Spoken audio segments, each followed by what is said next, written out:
Hello students, कैसे हो सभी। I hope you are doing well. आप सभी केमिस्ट्री में अच्छे कर रहे होंगे। तो स्टूडेंट्स, जैसा कि आप सभी को पता है कि इस चैनल पे क्रैश कोर्स चल रहा है, यानी कि फाइटर सीरीज चल रहा है। पिछले लेक्चर में हम लोगों ने देखा था केमिकल बॉन्डिंग का वन शॉट रिवीजन वीडियो, यानी कि वो हमारा पार्ट 1 था। अब जो बचा हुआ टॉपिक है वो हम लोग सेकंड पार्ट में कवर करेंगे, यानी कि ये हमारा सेकंड पार्ट है। तो आइए हम लोग स्टार्ट करते हैं। अब देखिए, हमारे पास सबसे पहले है हाइब्रिडाइजेशन। देखिए, हाइब्रिडाइजेशन बहुत ही कमाल का टॉपिक है। इससे एक क्वेश्चन सिक्योर हो सकता है आपका जेईई और नीट वाले एग्जाम में। तो आइए हम लोग देखते हैं। इसके लिए कुछ रूल्स होता है। रूल्स अगर आपको पता है तो बहुत ही आसानी से आप निकाल सकते हैं। देखिए, रूल्स पहला क्या कहता है। फर्स्ट रूल पे हम लोग आ जाते हैं। Find valence electrons of A central atom, यानी कि सेंट्रल एटम कोई भी मॉलिक्यूल का आपको पता लगा लेना है और उसका क्या निकाल लेना है, वैलेंस इलेक्ट्रॉन फाइंड कर लेना है। कैसे फाइंड करिएगा, मैं यहाँ पे लिख देता हूँ group 1, group 2, group 13, group 14, group 15, group 16, group 17 और ग्रुप 18 तक, क्योंकि आपको पता है ग्रुप 18 तक ही होता है। अगर मैं बात करूँ यहाँ पे ग्रुप 1 का एलिमेंट लिख देता हूँ, ग्रुप 2 का भी, यानी कि सभी ग्रुप्स का पहला एलिमेंट्स में लिख देता हूँ। इसका कितना होता है, लिथियम, इसका बेरिलियम, इसका बोरोन, इसका कार्बन, नाइट्रोजन, ऑक्सीजन, फ्लोरीन और नियोन। ठीक है। अब सभी ग्रुप का क्या वैलेंस इलेक्ट्रॉन होता है वो भी मैं लिख देता हूँ। देखिए, इसका होता है 1, इसका 2, इसका 3, इसका 4, इसका 5, 6, 7, लास्ट वाले का यानी कि नोबल गैसेस का क्या होता है, 8 होता है। ये होता है वैलेंस इलेक्ट्रॉन निकालने का तरीका, ये आप ध्यान रख सकते हैं। दूसरा आपको क्या निकालना है कि find sharing electrons of side atom का क्या निकालना है आपको, शेयरिंग इलेक्ट्रॉन्स निकालना है।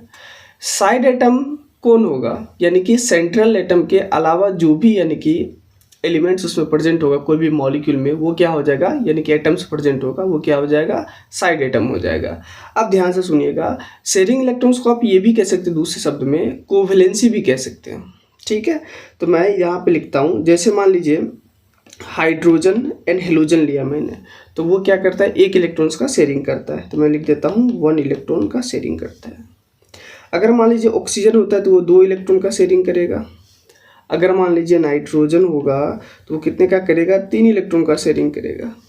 ठीक है, इसीलिए 3 को वैलेंसी भी बोला जाता है। अगर मैं फॉस्फोरस की बात करूँ तो वो 3 और 5 दोनों इलेक्ट्रॉन्स का शेयरिंग करता है, यानी कि 3 और 5 दोनों इलेक्ट्रॉन्स का शेयरिंग करता है। तो वो चाहेगा 5 तक इलेक्ट्रॉन्स को शेयरिंग करने का, अगर नहीं हो पाता है तो वो 3 में भी स्टेबल है। अगर मान लीजिए क्लोरीन है तो वो होता है 1, 3, 5, 7 इलेक्ट्रॉन्स का, यानी कि वो 7 तक इलेक्ट्रॉन्स का शेयरिंग कर सकता है। एक में भी रह सकता है, 7 में भी रह सकता है, ये भी आप ध्यान रखिएगा। वो ज़रूरत के अनुसार से अपने आप को एक्सपेंड कर लेता है। अब देखिए, अगर मान लीजिए सल्फर है तो वो 2, 4, 6 इलेक्ट्रॉन्स का शेयरिंग कर सकता है। 2 का भी करेगा फिर भी स्टेबल है, 4 का भी करेगा फिर भी स्टेबल है, और 6 का भी करेगा फिर भी स्टेबल है। तो ये होता है शेयरिंग इलेक्ट्रॉन्स निकालने का तरीका होता है, ये आप ध्यान रख सकते हैं। तीसरा आपको क्या ध्यान रखना है, जब ये चीज़ें आपको पहले से पता है तो बहुत अच्छी बात है। अब आपको क्या देना है, कैलकुलेट जेड, यानी कि जेड आपको कैलकुलेट करना है। जेड होता क्या है ये सबसे पहले समझिए। जेड होता है स्टीरिक नंबर। अब देखिए, स्टीरिक नंबर क्या होता है, जिससे हम लोग हाइब्रिडाइजेशन को फाइंड करते हैं, वही क्या हो गया हमारे लिए, स्टीरिक नंबर हो गया। अब इसको निकालने के लिए तरीका होता है। तरीका क्या होता है, जेड सिग्मा बॉन्ड, जिसको हम लोग बॉन्ड पेयर भी कहते हैं, bond pair plus lone pair, क्या बोलिएगा, लोन पेयर। ये होता है फॉर्मूला निकालने का। ये कब आपको अप्लाई करना है, जब आपको स्ट्रक्चर किसी भी मॉलिक्यूल का पता होगा तब। यानी कि मैं ये लिख देता हूँ फर्स्ट मेथड। ठीक है, तो जेड का वैल्यू क्या क्या हो सकता है उसके बारे में पहले हम लोग बात कर लेते हैं। यहाँ पे मैंने लिख दिया जेड और यहाँ पे मैंने लिख दिया हाइब्रिडाइजेशन। अगर मान लीजिए जेड का वैल्यू 2 आता है, 3 आएगा, 4 आएगा, 5 आएगा, 6 और हाईएस्ट 7 तक आता है। अब हाइब्रिडाइजेशन क्या क्या होगा उसके बारे में हम लोग बात करते हैं। अगर 2 आया तो हाइब्रिडाइजेशन आएगा sp, अगर 3 आया तो हाइब्रिडाइजेशन क्या आएगा sp2, अगर 4 आया तो sp3, 5 आया तो sp3d और 6 आएगा तो sp3d2 और 7 आया तो sp3d3 आएगा। ठीक है, कोई डाउट्स यहाँ तक नहीं होना चाहिए। एक क्वेश्चन यहाँ पे बनता है कि जो डी ऑर्बिटल यूज हुआ है हाइब्रिडाइजेशन में वो कौन सा डी यूज हुआ है, उस पर भी क्वेश्चंस आ चुका है, ये भी आप ध्यान रखिएगा, मैं यहाँ पे बता देता हूँ। देखिए sp में s तो एक ही ऑर्बिटल होता है ना, तो एक ही लेना है आपको। p में क्या होता है 3, px py pz, तो आप एक s एक px या फिर py या फिर pz ले सकते हैं sp2 में, सॉरी sp में। और sp2 में क्या लीजिएगा, एक px तो एक py लीजिएगा या फिर py तो pz। ठीक है, ऐसे करके आप कॉम्बिनेशन बना के ले सकते हैं। और sp3 में क्या होगा, एक s और px py pz तीनों में आपको लेना ही है। और डी में अगला क्या हो जाएगा, ये यहाँ से ध्यान रखना है, यहाँ से आपको क्या ध्यान रखना है, इसमें डी में होता है डी जेड स्क्वायर आपको रखना है। ठीक है, और d2 वाले में क्या होता है, D Z square D X square minus Y square होता है। ठीक है, और d3 वाले में क्या होता है, D Z square D X square minus Y square और डी एक्स वाई होता है। तो कौन कौन सा डी यूज होता है ये आप ध्यान रख सकते हैं बहुत ही आसानी से। ठीक है, आइए हम लोग नेक्स्ट पे मूव करते हैं। ये तो हमारा मैंने बता दिया कि ये फर्स्ट मेथड हो गया। जब आपको क्या दिया रहेगा, स्ट्रक्चर दिया रहेगा, तब आपको सिग्मा बॉन्ड निकाल लेना है और लोन पेयर निकाल लेना है और आसानी से क्या करना है, कैलकुलेट करके जेड निकाल लेना है। और जेड का वैल्यू ये आएगा तो उसके अकॉर्डिंग आपको हाइब्रिडेशन बता देना है। अगर मान लीजिए जिस बच्चे को यानी कि स्ट्रक्चर बनाने नहीं आता है किसी भी मॉलिक्यूल का, तब ये घबराने की बात नहीं है, तब मैं फॉर्मूला बता देता हूँ। तो आइए हम लोग सेकेंड में देखते हैं। सेकेंड मेथड वो क्या, फॉर्मूला बेस्ड। कैसे लगाइएगा, देखिए फॉर्मूला कैसे लगाना है। अगर मान लीजिए 2 less than equal to valence electron less than equal to 8 आ जाए, तब आपको डिवाइड करना है, डिवाइडेड बाय 2। यानी कि अगर वैलेंस इलेक्ट्रॉन 2 से 8 के बीच में आ जाए या 2 भी आए या 8 भी आए, यहाँ तक आ जाए तो क्या किससे डिवाइड करेंगे, 2 से डिवाइड कर देंगे।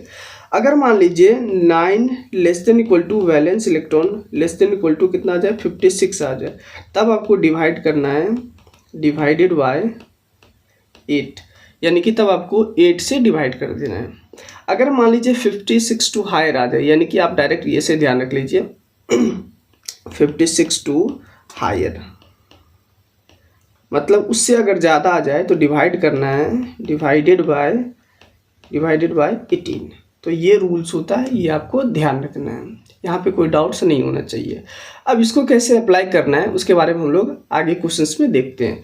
इससे पहले एक चीज़ और जान लीजिए, अगर आपसे लोन पेयर पूछता है तो अगर स्ट्रक्चर पता है तो आसानी से आप बता सकते हैं, अगर नहीं पता है तो फॉर्मूला लगा लिए, उसके लिए फॉर्मूला भी होता है, किसके लिए, लोन पेयर निकालने के लिए। तो मैं यहाँ पे लिख देता हूँ लोन पेयर के लिए फॉर्मूला क्या होता है, जेड माइनस साइड एटम।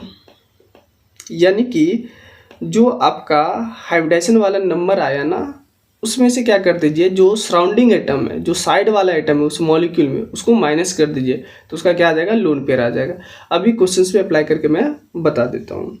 पहला मैंने एग्जांपल्स लिया है BeCl2। ध्यान से सुनिएगा, BeCl2 को कैसे सॉल्व करना है। देखिए बेरिलियम के वैलेंस शेल में 2 इलेक्ट्रॉन्स होता है, मैं यहाँ पे 2 लिख देता हूँ, प्लस क्लोरीन के वैलेंस शेल में कितना इलेक्ट्रॉन्स होता है, 7। तो 7 कितने टाइम्स है, 2 टाइम्स है, तो इंटू 2 कर दीजिए। तो 7 2 जा कितना हो गया, 14। 14 में 2 ऐड करेंगे कितना हो जाए, 16।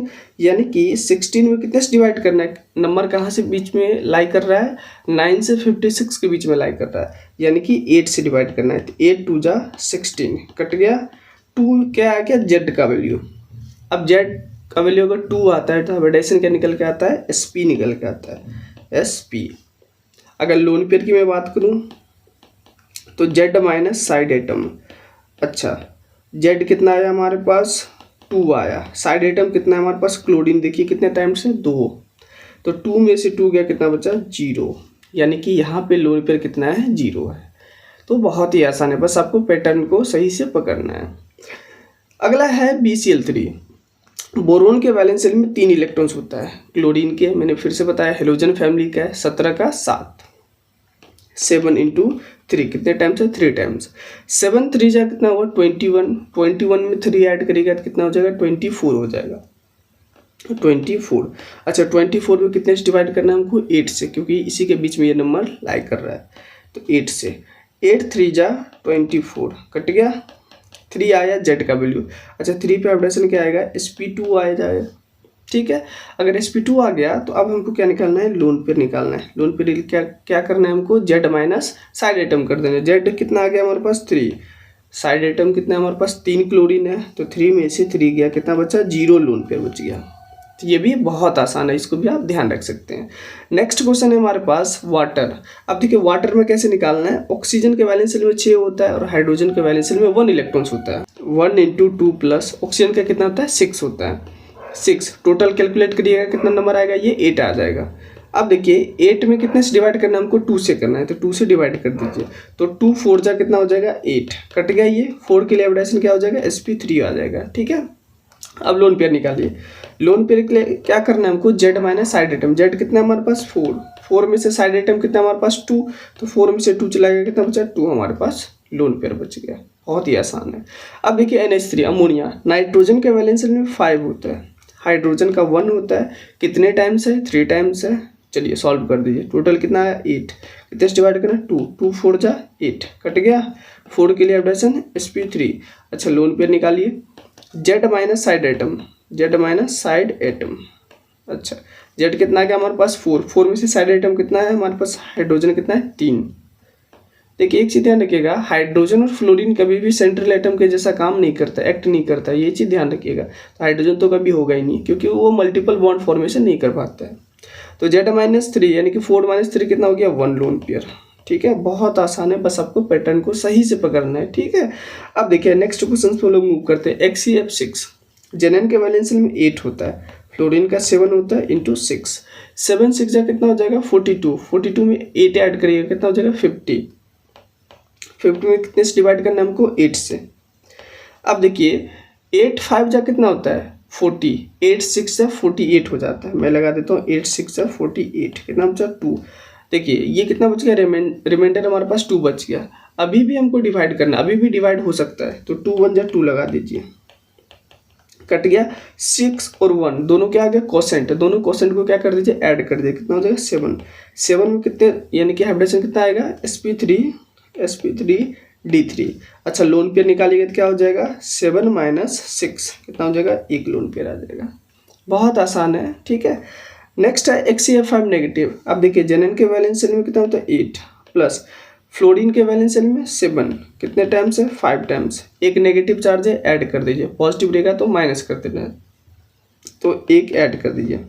7 इंटू 5 कितना हो गया हमारे पास, 35, 35 में 1 ऐड करेंगे, कितना हो जाएगा, 36, और 36 में हम लोग कितना ऐड करेंगे, 8 ऐड करेंगे, तो 8 से 14 यानी कि कितना हो जाएगा हमारे पास, 44 हो जाएगा, ठीक है। 44 में हमको 8 से डिवाइड करना है, 8 5 जा 40 होता है, ठीक है। 4 बचा, 2 2 जा 4, कट गया। 5 और 2 कितना आ गया, 7, 7 पे एडिशन क्या आएगा हमारे पास, sp3d3, ठीक है। लोन पे निकाल लीजिए। जेड कितना है हमारे पास, 7, 7 में से साइड आइटम कितना है, 5, कितना आ गया, 2 लोन पेयर आ गया। तो बहुत ही आसान है, ठीक है। नेक्स्ट क्वेश्चन पर लोग मूव करते हैं। I3 negative. अब देखिए I3 नेगेटिव से एक बार क्वेश्चन आया हुआ है JEE 2018 में, उससे क्वेश्चन पूछा गया था कि find total number of lone pairs, ना कि ये पूछा गया था। अभी हम लोग जिसके बारे में लोन पे निकालते हैं वो है सेंट्रल एटम का लोन पे निकालते हैं। अगर टोटल पूछेगा तो आप स्ट्रक्चर बना लीजिए, सभी साइड एटम वगैरह पे भी कैलकुलेट करके बता देना है। तो यहाँ पे हम लोग किसके बारे में बात करें, फाइंड सेंट्रल एटम का यानी कि लोन पेयर। इसको ऐसे लिख लीजिए, I2 नेगेटिव, ऐसे फॉर्मेट में लिख लीजिए। अब आयोडीन का कितना होता है, 7 प्लस 7 इंटू 2 प्लस 1, ये कितना होगा, 14, 14 में 1 ऐड करेंगे कितना हो जाएगा, 15, 15 में 7 ऐड करेंगे कितना हो जाएगा, 22। अब 22 में 8 से डिवाइड करेंगे, 8 2 जा 16 हो गया, कितना बचा हमारे पास, 4 2 6, 2 से लगा दीजिए, 2 3 जा 6, ठीक है। अच्छा, जो डिवाइड करना है ना सबसे लोएस्ट वाले से स्टार्ट करना है, इसलिए यहाँ पे 3 2 जा 6 भी लग सकता था, वो गलत हो जाएगा। ठीक है, आंसर गलत आ जाएगा। लोएस्ट से अप्लाई करना है 2 से, उसके बाद 3 से। ठीक है, तो दोनों क्वेश्चन को ऐड कर दीजिए। 3 और 2 कितना हो जाएगा 5। 5 पे अपडेशन क्या आ जाएगा sp3d आ जाएगा। लोन पेयर निकाल लीजिए। लोन पेयर क्या होगा जेड कितना आ गया हमारे पास 5 में से सराउंडिंग एटम कितना है 2, कितना आ गया लोन पेयर 3। क्लियर है, कोई डाउट्स यहाँ तक नहीं होना चाहिए। I3 पॉजिटिव है, इसको कैसे लिखिएगा I2 पॉजिटिव में लिख लीजिए ऐसे। आयोडीन के वैलेंस में 7 + 7 × 2, एक पॉजिटिव चार्ज है, माइनस कर दीजिए -1। 14 में से 1 गया 13 में 7 ऐड करेंगे कितना हो जाएगा 20 में 8 से डिवाइड करेंगे, 8 2 जा 16। अब देखिए कितना बचा हमारे पास 4, तो 2 2 जा 4 कट गया, 2 और 2 कितना हो गया 4 के हाइब्रिडेशन क्या आ जाएगा sp3। लोन पे निकाल लीजिए। 4 माइनस साइड एटम कितना है 2, यानी कि 2 लोन पे आ गया। बहुत ही आसान है। अगर किसी भी यानी कि मॉलिक्यूल की हाइब्रिडेशन निकालने में अगर आपको डाउट्स होता है तो प्लीज़ आप कमेंट जरूर करिएगा, मैं उसका रिप्लाई जरूर करूँगा। ठीक है, नेक्स्ट पे हम लोग मूव करते हैं। नेक्स्ट है हमारे पास हाइब्रिडाइजेशन इन सॉलिड स्टेट। अब देखिए इससे बीट में क्वेश्चन आ चुका है, तो आपको ध्यान क्या रखना है, अभी हम लोग जो हाइब्रिडाइजेशन के बारे में बात करते हैं वो किसके बारे में बात करते हैं, हम लोग गैसेस स्टेट में बात करते हैं। ये जो है हमारे पास सॉलिड स्टेट में या फिर लिक्विड स्टेट में। ठीक है, इसको सबसे पहले कन्वर्ट कर लीजिए गैसेस स्टेट में, तब उसका हाइब्रिडेशन निकाल दीजिए, जैसे निकाल देते हो इसी प्रकार से। अगर डायरेक्ट आपको क्वेश्चन लिख देता है सॉलिड स्टेट में, तो पहले आपको तोड़ना है, किसमें केटायनिक पार्ट में और एनायनिक पार्ट में तोड़ लेना है, ब्रेक कर लेना है। पहला हमारे पास IF5 लिक्विड। अब देखिए IF5 लिक्विड जो टूटता है वो किस फॉर्मेट में टूटता है वो आपको ध्यान रखना है। वो होता है IF4 पॉजिटिव और IF6 नेगेटिव में ये टूटता है। ठीक है, अब बहुत ही आसानी से आप निकाल सकते हैं, जो पीछे मैंने तरीका बताया है। PCl5 है, ये टूटता है हमारे पास PCl4 पॉजिटिव और PCl6 नेगेटिव में टूटता है। अगला है हमारे पास PBr5, ये टूटता है PBr4 पॉजिटिव और Br नेगेटिव में टूटता है। ठीक है, बहुत आसान है। अगला है Cl2O6, ये किस में टूटता है हमारे पास ClO2 पॉजिटिव और ClO4 नेगेटिव में टूटता है, यानी कि एक केटायनिक पार्ट है तो दूसरा वाला क्या हो गया एनायनिक पार्ट हो गया। अगला है I2Cl6, ये टूटता है ICl2 पॉजिटिव और ICl4 नेगेटिव में टूटता है। ठीक है, ये आप ध्यान रखिएगा। अगला हमारे पास N2O5, ये टूटता है NO2 पॉजिटिव और NO3 नेगेटिव में टूटता है। अगला हमारे पास N2O4, ये टूटता है हमारे पास NO पॉजिटिव और NO3 नेगेटिव में टूटता है। अगला है XCF5 सॉलिड में, ये कैसे टूटता है हमारे पास XCF6 का डायरेक्ट भी आप निकाल सकते हैं गैसेस स्टेट में भी, लेकिन अगर आपसे बोल दिया जाए कि सॉलिड स्टेट में तब आपको तोड़ लेना है। ठीक है, ये ध्यान रखिएगा। XCF5 पॉजिटिव और F नेगेटिव में टूटता है। तो ये कुछ सीक्वेंस होता है जो आपको ध्यान रखना है। जैसे आप किसी का भी आप निकाल सकते हैं केटायनिक पार्ट, एक जैसे मैं बता दूं तो IF4 पॉजिटिव है, IF4 पॉजिटिव है। अब इसका बोल दिया निकालने के लिए, ठीक है निकाल सकते हैं। IF5 लिक्विड में लिखा था, उसको मैंने तोड़ लिया, बोल दिया कि केटायनिक पार्ट का हाइब्रिडेशन बताइए मुझे, या फिर ऑप्शंस वगैरह में दे दिया रहेगा। तो IF4 पॉजिटिव है, कैसे अप्लाई करना है देखिए। आयोडीन के वैलेंस शेल में 7 प्लस फ्लोरीन के वैलेंस शेल में 7 × 4, एक पॉजिटिव चार्ज है, एक माइनस कर देना है -1। ये कितना हो गया 28 में से एक चला कितना बचा 27। ठीक है, 27 में 7 ऐड करिएगा कितना हो जाएगा हमारे पास 7 7 14, यानी कि 34 हो जाएगा। अब 34 में आपको 8 से डिवाइड करना है, 8 4 जा 32। ठीक है, कितना बचा 2, अभी भी लग जाएगा 2 1 जा 2 कट गया, 4 और कितना हो गया 5 के लिए कितना हो जाएगा हमारे पास sp3d आ जाएगा। तो बहुत ही आसान है। ठीक है, बस आपको पैटर्न को सही से पकड़ते जाना है, और यानी कि जो सॉलिड वाले में रहेगा उसको सबसे पहले तोड़ लेना है, किसमें केटायनिक वाले में और एनायनिक वाले में ब्रेक कर लेना है, उसके बाद हाइब्रिडेशन का कॉन्सेप्ट अप्लाई कर देना है। ठीक है, चलिए हम लोग नेक्स्ट पे मूव करते हैं, इसमें कोई डाउट्स नहीं होना चाहिए। अगला है हमारे पास hybridisation of odd electrons molecules. देखिए ऑड इलेक्ट्रॉन्स मॉलिक्यूल्स का मतलब क्या होता है, जिसके पास अनपेयर्ड इलेक्ट्रॉन हो।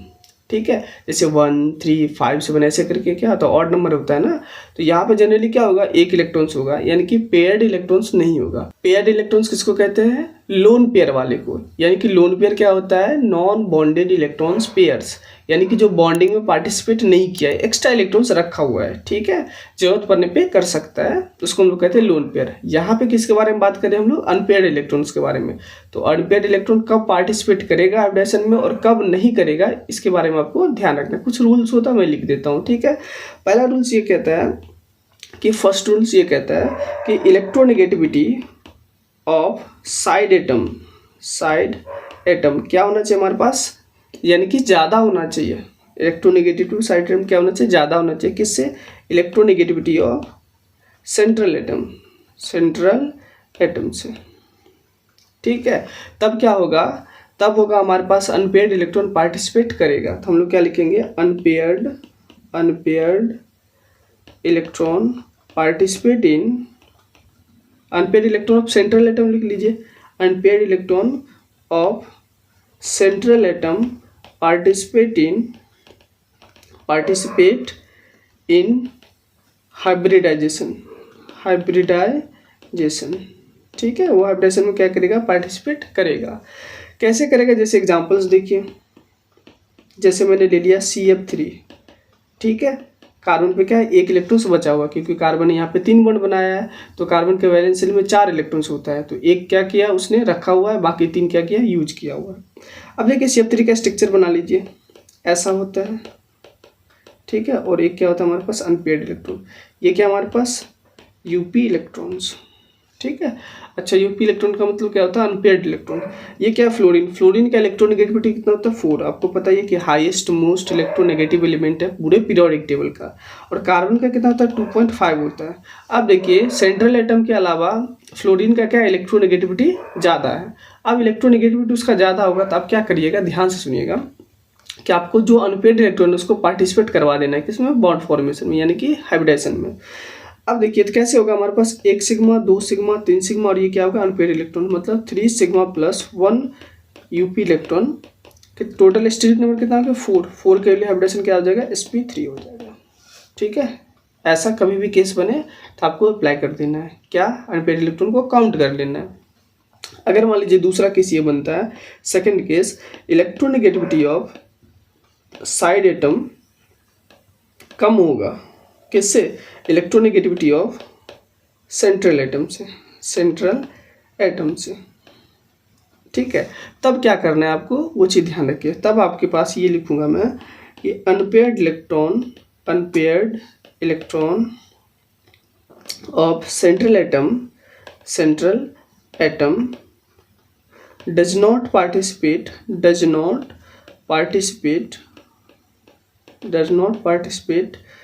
इन हाइब्रिडाइजेशन, ठीक है। हाइब्रिडाइजेशन वो क्या करेगा, पार्टिसिपेट नहीं करेगा, ठीक है, या आप ध्यान रख सकते हैं। अब देखिए एग्जांपल्स, देखिए एग्जांपल्स क्या क्या आपको ध्यान रखना है। जैसे मान लीजिए CH3 मैंने ले लिया, यहाँ पे कार्बन पे फिर से 3 बॉन्ड बनाए, तो एक क्या बच गया, अनपेयर्ड इलेक्ट्रॉन बच गया। स्ट्रक्चर बना लीजिए, ऐसा बनेगा स्ट्रक्चर, ठीक है। और एक क्या हमारे पास, अनपेयर्ड इलेक्ट्रॉन पड़ा हुआ है यहाँ पे। अब देखिए कार्बन का इलेक्ट्रोनेगेटिविटी 2.5, हाइड्रोजन का कितना होता है, 2.1। अब साइड एटम से इलेक्ट्रोनेगेटिविटी ज़्यादा है किसका, सेंट्रल एटम का। तो अब हम लोग यहाँ पे 1 सिग्मा 2 सिग्मा 3 सिग्मा, तो हम लोग 3 सिग्मा प्लस अनपेयर्ड इलेक्ट्रॉन को काउंट नहीं करेंगे, ठीक है। तो डायरेक्ट मैं 3 सिग्मा ही लिख देता हूँ। तो 3 सिग्मा पे हमारे पास जेड का वैल्यू कितना आ गया, 3, और 3 पे क्या, जेड का वैल्यू आने पर हाइब्रिडेशन क्या निकल के आता है, sp2 निकल के आता है। तो कब आपको अनपेयर्ड इलेक्ट्रॉन को काउंट करना है और कब काउंट नहीं करना है, ये कैसे पता चलेगा, ये 2 रूल्स देख करके पता चलेगा, ठीक है। इसमें कोई डाउट्स नहीं होना चाहिए। अगर डाउट्स होता है तो आप कमेंट जरूर करिए, मैं उसका रिप्लाई जरूर करूँगा। या कोई ऐसा टॉपिक हो जाता है जो आपको समझने में प्रॉब्लम होता है केमिस्ट्री में, तो आप वो भी मुझे कमेंट कर सकते हैं, मैं उसका स्पेशल वीडियो बना करके आप लोग को चैनल पर डाल दूँगा, ठीक है। आप लोग ज़रूर देखिएगा। और इन सब का नोट्स वगैरह टेलीग्राम चैनल पे डाला रहता है, आप वहाँ से डाउनलोड कर सकते हैं, ठीक है। टेलीग्राम चैनल का लिंक हम डिस्क्रिप्शन में डाल देंगे, ठीक है, वहाँ से आप देख लीजिएगा।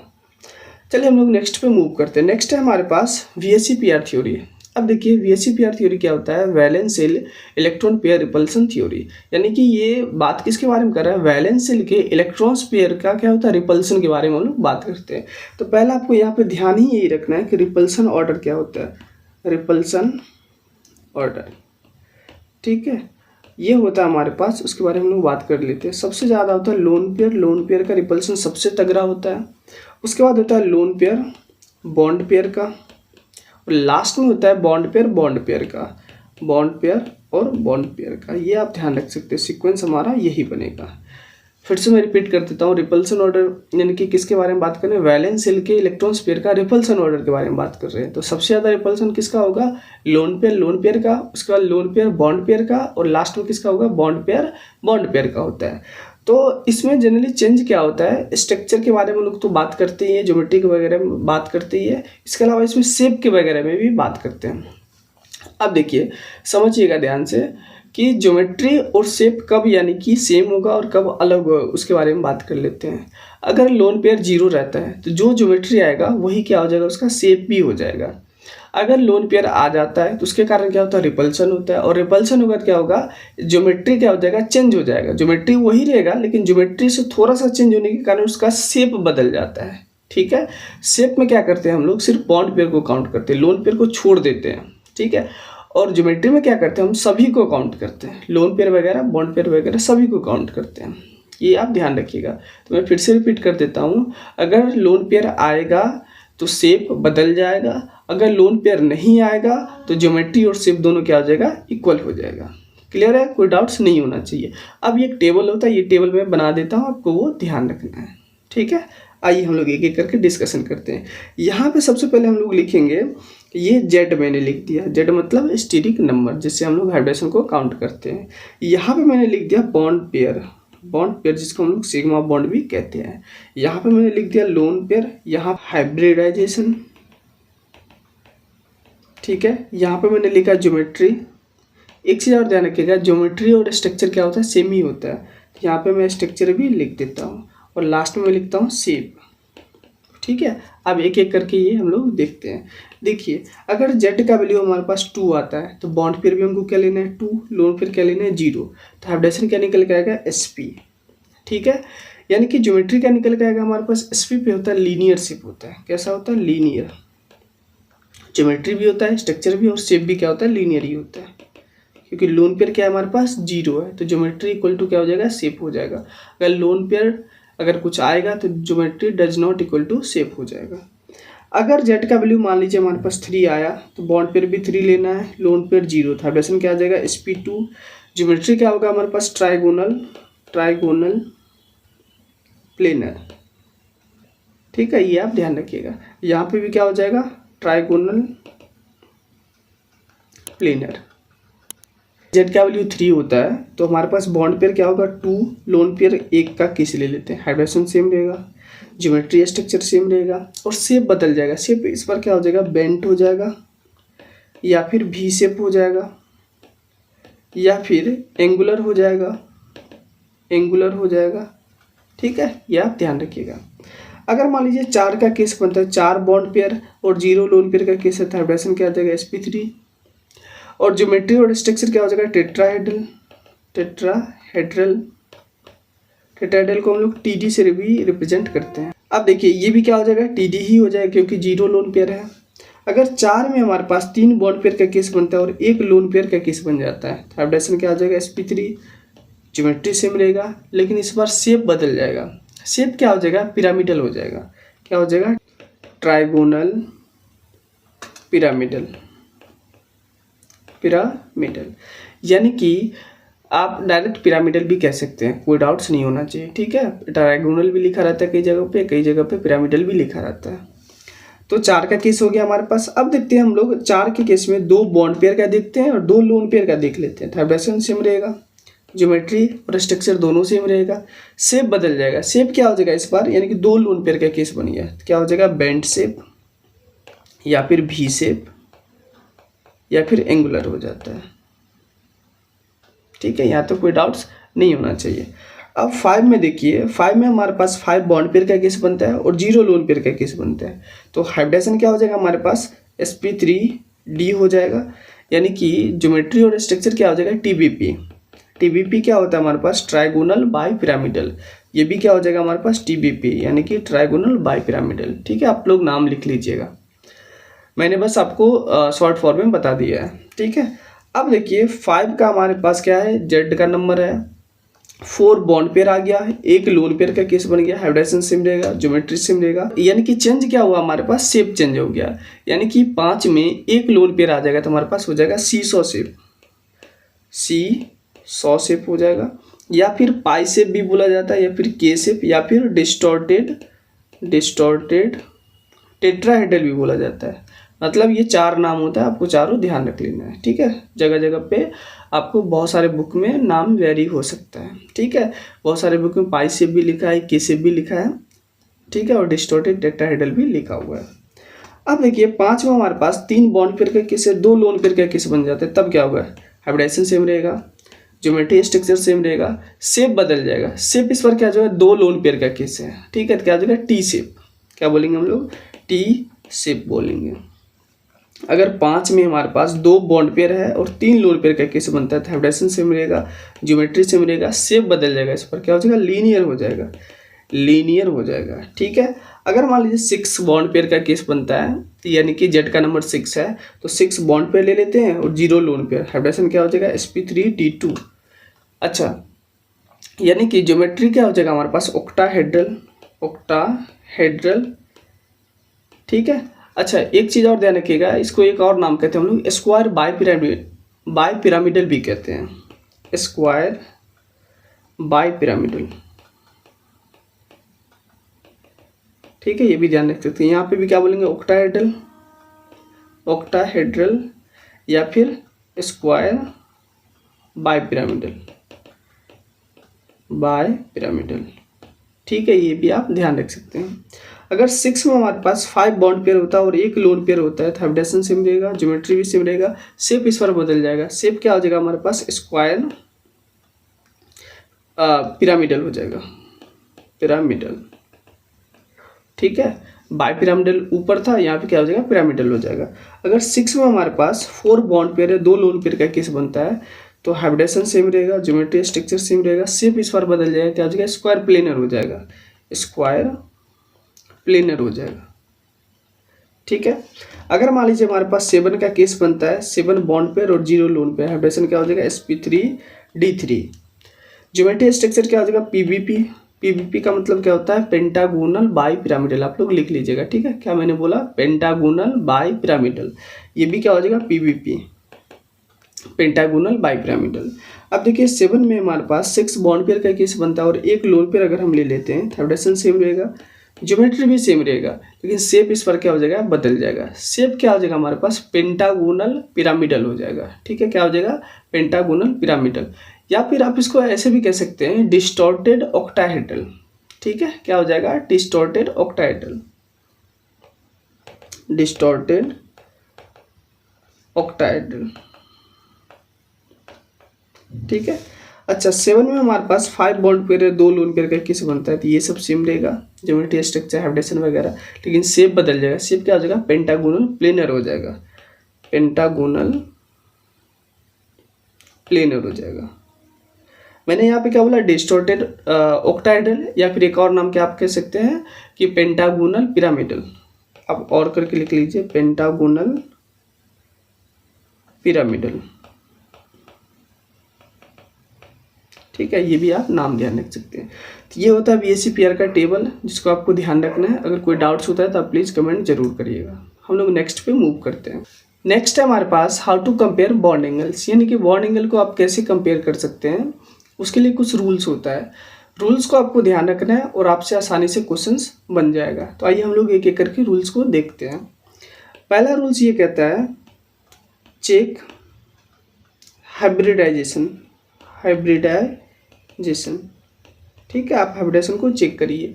अगर हाइब्रिडाइजेशन sp आया, sp2 आया और sp3 आया, ठीक है, तो sp पे बॉन्ड एंगल आता है 180 डिग्री, sp2 पे आता है 120 डिग्री और sp3 पे आता है 109.5 डिग्री आता है। ठीक है, तो आपको क्या देना है कि ऑर्डर कैसे लगाना है, ऐसे लगा देना है। क्यों? क्योंकि 180 डिग्री का सबसे ज़्यादा बॉन्ड एंगल होता है, उसके बाद 120, उसके बाद 109.5 डिग्री। एक चीज़ ध्यान रखिएगा, यहाँ पे 109 डिग्री 28 मिनट भी कई जगह लिखा रहता है, तो वो भी सही है। ठीक है, आप दोनों में से कोई एक ध्यान रख सकते हैं। अब यहाँ पे देखिए एसपी में जो परसेंटेज एस करेक्टर है, क्या है हमारे पास? परसेंटेज एस करेक्टर, वो कितना परसेंट है? 50% है। sp2 में कितना है हमारे पास? 33.33% है। और sp3 में कितना है? 25% है। कैसे निकालते हैं आप ऐसे ध्यान रख लीजिए, जिस sp में निकालना है, s कितना है? 1, टोटल कितना है हमारे पास? s और p 2 बाई 2 कर दीजिए, परसेंटेज निकालें 100 कर दीजिए, 50 आ जाएगा। ठीक है, इसी प्रकार से बाकी का भी आप निकाल सकते हैं। तो परसेंटेज एस करेक्टर जितना ज़्यादा रहेगा उतना ज़्यादा, एस कैसा होता है हमारे पास? स्फेरिकल, तो कैसा होगा उस पर? अगर मान लीजिए एस करेक्टर बढ़ेगा तो क्या होगा? इलेक्ट्रॉन डेंसिटी बढ़ेगा, इलेक्ट्रॉन डेंसिटी बढ़ेगा तो वो बल्कीनेस बढ़ेगा। जितना ज़्यादा बल्कीनेस बढ़ेगा तो उतना ज़्यादा क्या होता है? इलेक्ट्रोनेगेटिविटी बढ़ता है, और जितना ज़्यादा इलेक्ट्रोनेगेटिविटी बढ़ेगा उतना ज़्यादा क्या होता है? बॉन्ड एंगल भी बढ़ता है।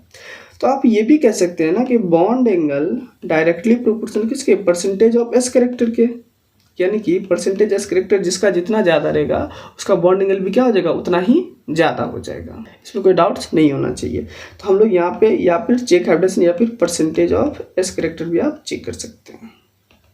ये हमारे पास पहला रूल हो गया। सेकेंड रूल पे हम लोग मूव करते हैं। अच्छा, एग्जाम्पल्स आप यहाँ पे देख सकते हैं। एग्जाम्पल्स क्या क्या लीजिएगा? जैसे मान लीजिए मैंने ले लिया BeCl2, और ले लिया मैंने BeCl3, और ले लिया मैंने मान लीजिए कि CH4 ले लिया, ठीक है, या फिर CCl4 वगैरह ले लिया। अब देखिए BeCl2 में हाइब्रिडेशन क्या आ जाएगा हमारे पास? Sp, यहाँ पे क्या हो जाएगा? Sp2, यहाँ पे क्या हो जाएगा हमारे पास? Sp3। तो बॉन्ड एंगल किसका ज़्यादा है? इसका ज़्यादा है ऐसे। ठीक है, बहुत आसान है। दूसरा आपको रूल्स क्या लगाना है? हाइब्रिडेशन चेक कर लिए। अब आपको देखना है कि lone pair on central atom, क्या देखना है? Lone pair on central atom, central atom, यानी कि lone pair on central atom के इन्वर्सली होता है क्या? Bond angle. मतलब बॉन्ड एंगल क्या होता है? इन्वर्सली। क्योंकि लोन पेयर से क्या होता है? रिपल्सन आता है। ठीक है, जिसके कारण क्या होता है? कई जगह बॉन्ड एंगल बढ़ भी जाता है, क्योंकि बढ़ नहीं जाता है, जनरली घट ही जाता है। क्योंकि देखिए जैसे मान लीजिए कि ये हमारा क्या है? कोई भी मॉलिक्यूल है, ऊपर में क्या है? लोन पेयर है। अब ये वाला यहाँ पे मान लीजिए कुछ बॉन्ड एंगल था हमारे पास x मान लीजिए, तो यहाँ पे अगर इस दोनों में रिपल्सन होता है तो रिपल्सन उससे चीज़ें क्या होता है? दूर जाता है। तो ये ऐसे करके दूर गया तो ये वाला बॉन्ड क्या है? नज़दीक आ गया ना। नज़दीक आ गया तो इसके बीच का जो एंगल होगा वो क्या हो जाएगा? कम हो जाएगा। तो इसलिए कहते हैं कि लोन पेयर आने से क्या होता है? बॉन्ड एंगल कम हो जाता है। तो हम लोग ये तो लिख लिया हम लोग, lone pair on central atom inversely proportional तक किसके? बॉन्ड एंगल के। ठीक है, ये चीज़ ध्यान रखिएगा। अब देखिए कुछ एग्जांपल्स देख लीजिए, यहीं पे आपको अच्छे से समझ में आ जाएगा। जैसे एग्जांपल्स में लेता हूँ लोन पेयर सेंट्रल एटम का मैं एग्जांपल्स लेता हूँ। जैसे मान लीजिए CH4 ले लिया मैंने, या फिर CCl4 ले लेते हैं। CH4 तो आगे लिए ही है ना, CCl4 ले लिया, और NH3 ले लिए, और मैंने वाटर ले लिया। ठीक है, यहाँ पर हाइब्रिडेशन निकाली, इसका भी sp3, इसका भी sp3, और इसका भी sp3। ठीक है, यहाँ पे 0 लोन पेयर आएगा, आप निकाल सकते हैं, आपको निकालने का तरीका पता है। यहाँ पे 1 लोन पेयर होगा, और यहाँ पे क्या होगा? 2 लोन पेयर होगा। ठीक है, तो लोन पेयर जितना ज़्यादा बढ़ेगा क्या होगा? रिपल्सन बढ़ेगा। अच्छा, लोन पेयर जितना ज़्यादा होता है ना, जैसे 1 लोन पेयर बढ़ेगा तो 2.5 से आपको लेस कर देना है। 2.5 से क्या करना है? लेस कर देना है। जैसे 109.5 डिग्री, यहाँ पे 0 लोन पेयर पे 109.5 डिग्री। अच्छा, यहाँ पे ध्यान से सुनिएगा, 1 लोन पेयर है तो 2.5 लेस कर दीजिए, कितना हो जाएगा हमारे पास?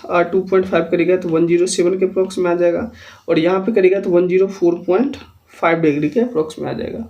ये हम लोग कंपेयर कर रहे हैं, book to book data vary कर सकता है। ठीक है, ये भी आप ध्यान रखिएगा। कई जगह पे कोई टीचर कहीं पे पॉइंट कम लिखवाएगा, कहीं पे पॉइंट ज़्यादा लिखवा देता है। ठीक है, ये हम लोग कंपेरिजन करें, निकालते नहीं है, निकालते हैं ऐसे, वो एक्सपेरिमेंटल होता है।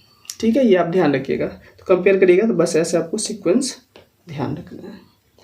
तो ये सेकंड रूल हो गया। अगर मान लीजिए सेंट्रल एटम पे लोन पेयर भी क्या आ गया? सेम आ गया, तब आपको क्या अप्लाई करना है कि इलेक्ट्रोनेगेटिविटी ऑफ सेंट्रल एटम को देखना है। यानी कि तीसरा रूल्स क्या देखना है? इलेक्ट्रोनेगेटिविटी ऑफ सेंट्रल एटम का। ठीक है, डायरेक्टली प्रोपोर्शनल क्या होता है? बॉन्ड एंगल की होता है। एग्जाम्पल्स देखिए, OCl2, HCl2, HeCl2। अब ध्यान से देखिए, हाइब्रिडेशन निकाले। यहाँ पे ऑक्सीजन 2 बॉन्ड बनाया है, 2 लोन पेयर बचा हुआ है, मतलब 4 4 के लिए क्या हो जाएगा? sp3। यहाँ पे भी sp3, यहाँ पे भी sp3। अब देखिए लोन पेयर कितना है, यहाँ पे 2 लोन पेयर है, यहाँ पे भी कितना है 2 लोन पेयर है, यहाँ पे भी कितना है 2 लोन पेयर है। लोन पेयर भी क्या आ गया, सेम आ गया। अब इलेक्ट्रोनेगेटिविटी ऑक्सीजन है, सल्फर है, सेलेनियम। आपको पता है ये ग्रुप 16 का एलिमेंट है, तो ऊपर से नीचे जाने पे इलेक्ट्रोनेगेटिविटी घटता है। ऑक्सीजन का कितना होता है 3.5, सल्फर का कितना होता है 2 यानी कि 5 होता है, ऐसे करके घटते जाता है ऊपर से नीचे आने पे। तो इलेक्ट्रोनेगेटिविटी किसका ज़्यादा है, यानी कि ऑक्सीजन का। तो हम लोग सीक्वेंस कैसा बना देंगे, ऐसा बना देंगे, ठीक है। विदाउट्स यहाँ तक नहीं होना चाहिए। चौथा रूल्स हम लोग यहीं पे डिस्कशन कर लेते हैं। अगर मान लीजिए इलेक्ट्रोनेगेटिविटी ऑफ सेंट्रल एटम भी सेम आ गया, तब आपको देखना है साइज ऑफ साइड एटम। ये क्या होता है, डायरेक्टली प्रोपोर्शनल होता है बॉन्ड एंगल के, ठीक है। एग्जांपल्स देखिए, क्लियर हो जाएगा। जैसे मान लीजिए OCl2 मैंने लिया और OBr2 ले लिया, ठीक है। यहाँ पर हाइड्रोजन निकालिए sp3, यहाँ पे भी sp3। अच्छा लोन पेयर 2 लोन पेयर, यहाँ पे भी 2 लोन पेयर भी सेम आ गया। इलेक्ट्रोनेगेटिविटी भी क्या आ गया, same. Electronegativity of central atom क्या आ गया, सेम आ गया। मतलब तीनों रूल यहाँ पे क्या कर गया, फेल कर गया। अच्छा रूल्स जो लगाना है ना, एक एक करके लगाना है, ऐसे नहीं कि चारों एक ही बार में अप्लाई कर दिए तो वो गलत हो जाएगा। पहला फेल कर जाएगा तब दूसरा लगाना है, दूसरा फेल कर जाएगा तब तीसरा, तीसरा फेल तब चौथा, ऐसे करके ध्यान रखिएगा। अब देखिए सेम आगे चौथा क्या लगाना है, आप साइड एटम। जैसे स्ट्रक्चर बने OCl, यहाँ पे Cl, OBr, यहाँ पे भी क्या है Br। बाकी 2 लोन पेयर तो है ही दोनों जगह पे,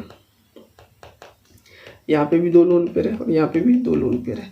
अब देखिए यहाँ पे क्लोरीन क्या है, 3rd पीरियड का एलिमेंट है, इसका भी साइज ठीक ही है, मतलब उतना भी छोटा नहीं है। लेकिन ब्रोमीन का तो साइज क्लोरीन से बड़ा है, क्योंकि 4th पीरियड का एलिमेंट है, तो इसमें ज़्यादा रिपल्सन होगा। इसमें भी होगा लेकिन इसमें ज़्यादा रिपल्सन होगा। ज़्यादा रिपल्सन होने के कारण इसका जो एंगल जो होगा ना, ये दोनों दूर जाएगा, इधर जाएगा ये, और ये वाला इधर जाएगा, तो इसके बीच का एंगल क्या हो जाएगा, बढ़ जाएगा। तो हमारे पास सीक्वेंस कैसा बनेगा, ऐसा, ठीक है।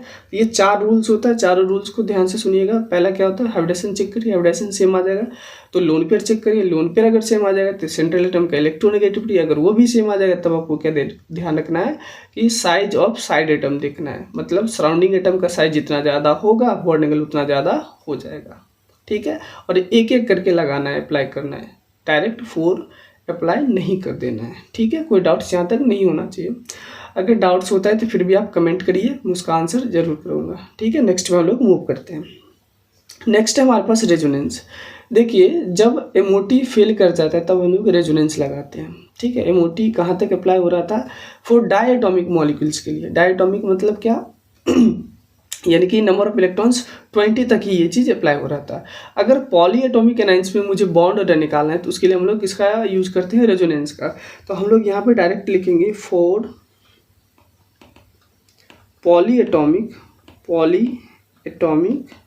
एनाइंस के लिए हम लोग बात करेंगे, ठीक है। पॉलीएटॉमिक एनाइंस क्या क्या हो सकते हैं, जैसे मैं यहाँ पे कुछ लिख देता हूँ, जैसे CO3 - 2 हो गया, NO3 नेगेटिव, O3 हो गया, इसके अलावा ClO4 हो गया, CO2 वगैरह हो गया। अच्छा CO2 न्यूट्रल होता है, उसमें भी आप यानी कि रेजोनेंस के सारे बॉन्ड यानी कि ऑर्डर निकाल सकते हैं, ठीक है। ये भी ध्यान रखिएगा, एनाइन नहीं है, न्यूट्रल होता है, बट आप निकाल सकते हैं इसकी मदद से।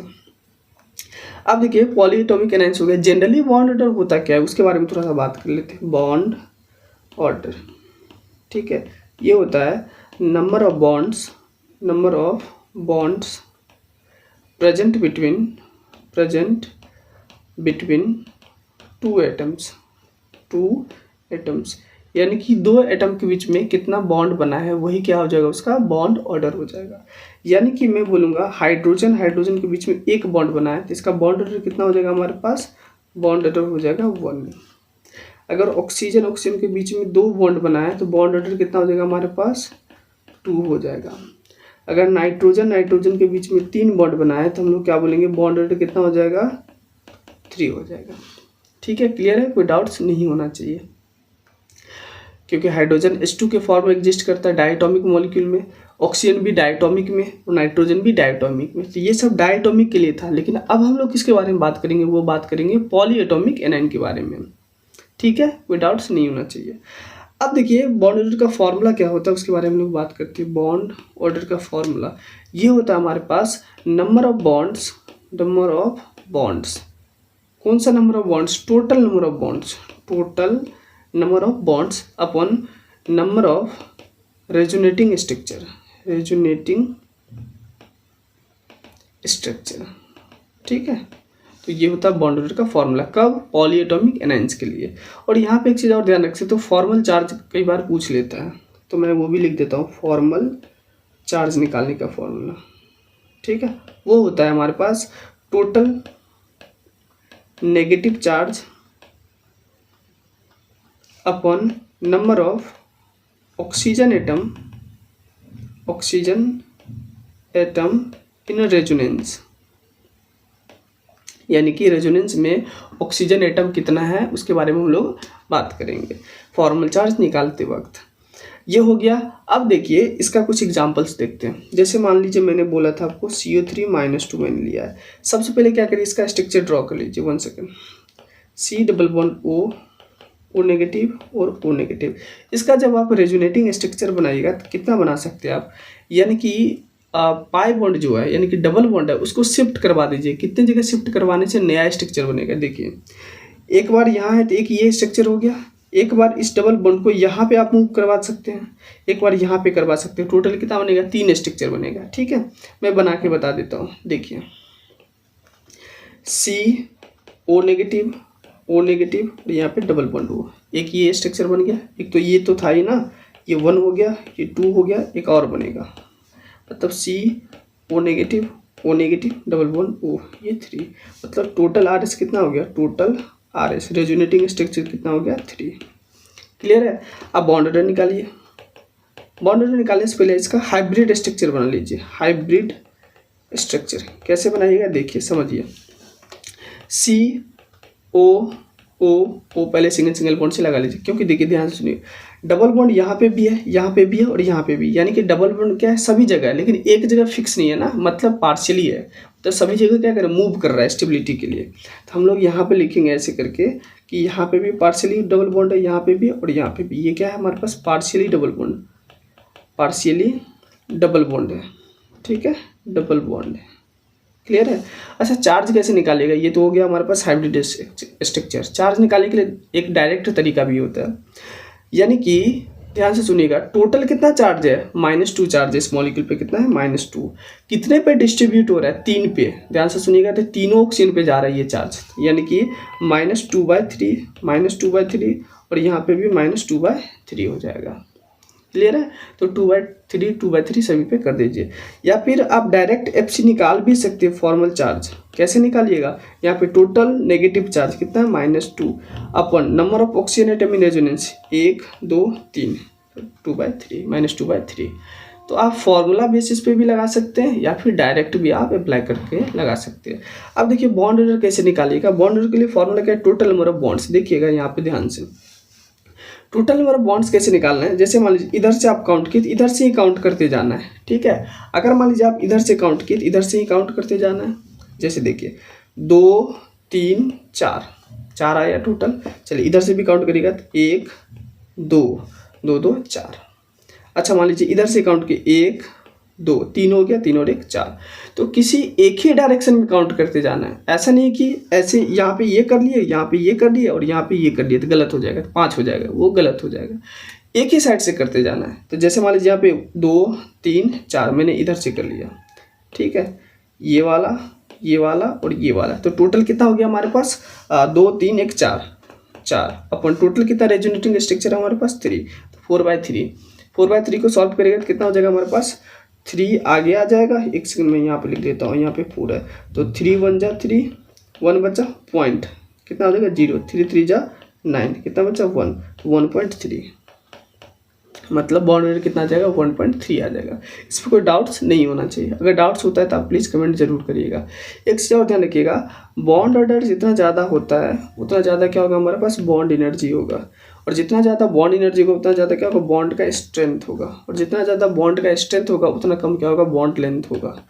ठीक है, ये रिलेशन आप MOT में भी पढ़े होंगे, नहीं पढ़े होंगे तो आगे तो इसे भी मुझे पढ़ाना ही है। ठीक है, ये आप ध्यान रखिएगा। ये होता है हमारे पास रेजोनेंस। ठीक है, अगर इसमें कोई डाउट्स होता है तो प्लीज़ कमेंट जरूर करिएगा। हम लोग नेक्स्ट टॉपिक पे मूव करते हैं। नेक्स्ट है हमारे पास डायपोल मोमेंट। अब देखिए डायपोल मोमेंट कैसे निकालते हैं, उसके लिए कुछ तरीका होता है। डायपोल मोमेंट एक प्रकार का क्या होता है, वेक्टर क्वांटिटी होता है, वेक्टर क्वांटिटी होता है, ठीक है। एक टाइप ऑफ क्या होता है, वेक्टर क्वांटिटी होता है। यानी कि डायपोल मोमेंट को रिप्रेजेंट करते हैं म्यू से करते हैं। यानी कि म्यू क्या, जैसे मान लीजिए उससे पहले आपको थोड़ा सा कोवलेंट बॉन्ड का नॉलेज होना चाहिए। जैसे ओ और पी के बीच में क्या कोवलेंट बॉन्ड बना हुआ है। मान लीजिए बी का इलेक्ट्रोनेगेटिविटी ज़्यादा थी, इधर क्या होगा डेल नेगेटिव, इधर क्या हो जाएगा डेल पॉजिटिव। यानी कि डायरेक्शन किधर है, इधर की ओर जा रहा है। जिधर इलेक्ट्रोनेगेटिविटी ज़्यादा उधर की ओर जा रहा है। ये क्या हो गया हमारे पास म्यू, म्यू का मतलब क्या हो गया, चार्ज हो गया, ठीक है। चार्ज उसी डायरेक्शन में जा रहा है। इसके बीच का क्या, ये डिस्टेंस हो गया।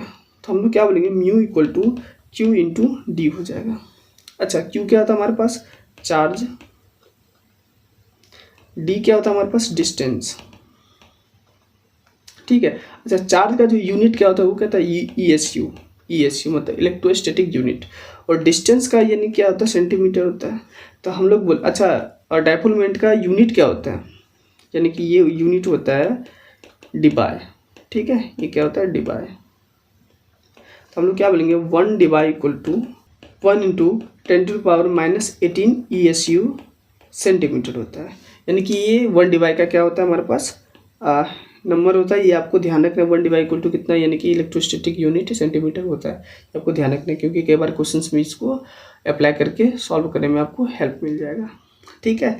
और एक चीज़ और ध्यान रखिएगा, अगर मान लीजिए m कोई भी यानी कि एलिमेंट्स वगैरह है, यहाँ पे लोन पेयर है, ठीक है, तो हमेशा लोन पेयर की तरफ डायरेक्शन जाएगा। क्योंकि देखिए मोर इलेक्ट्रोनेगेटिव की तरफ क्या होता है, डायरेक्शन जाता है। कि इलेक्ट्रोनेगेटिविटी का क्या होता है,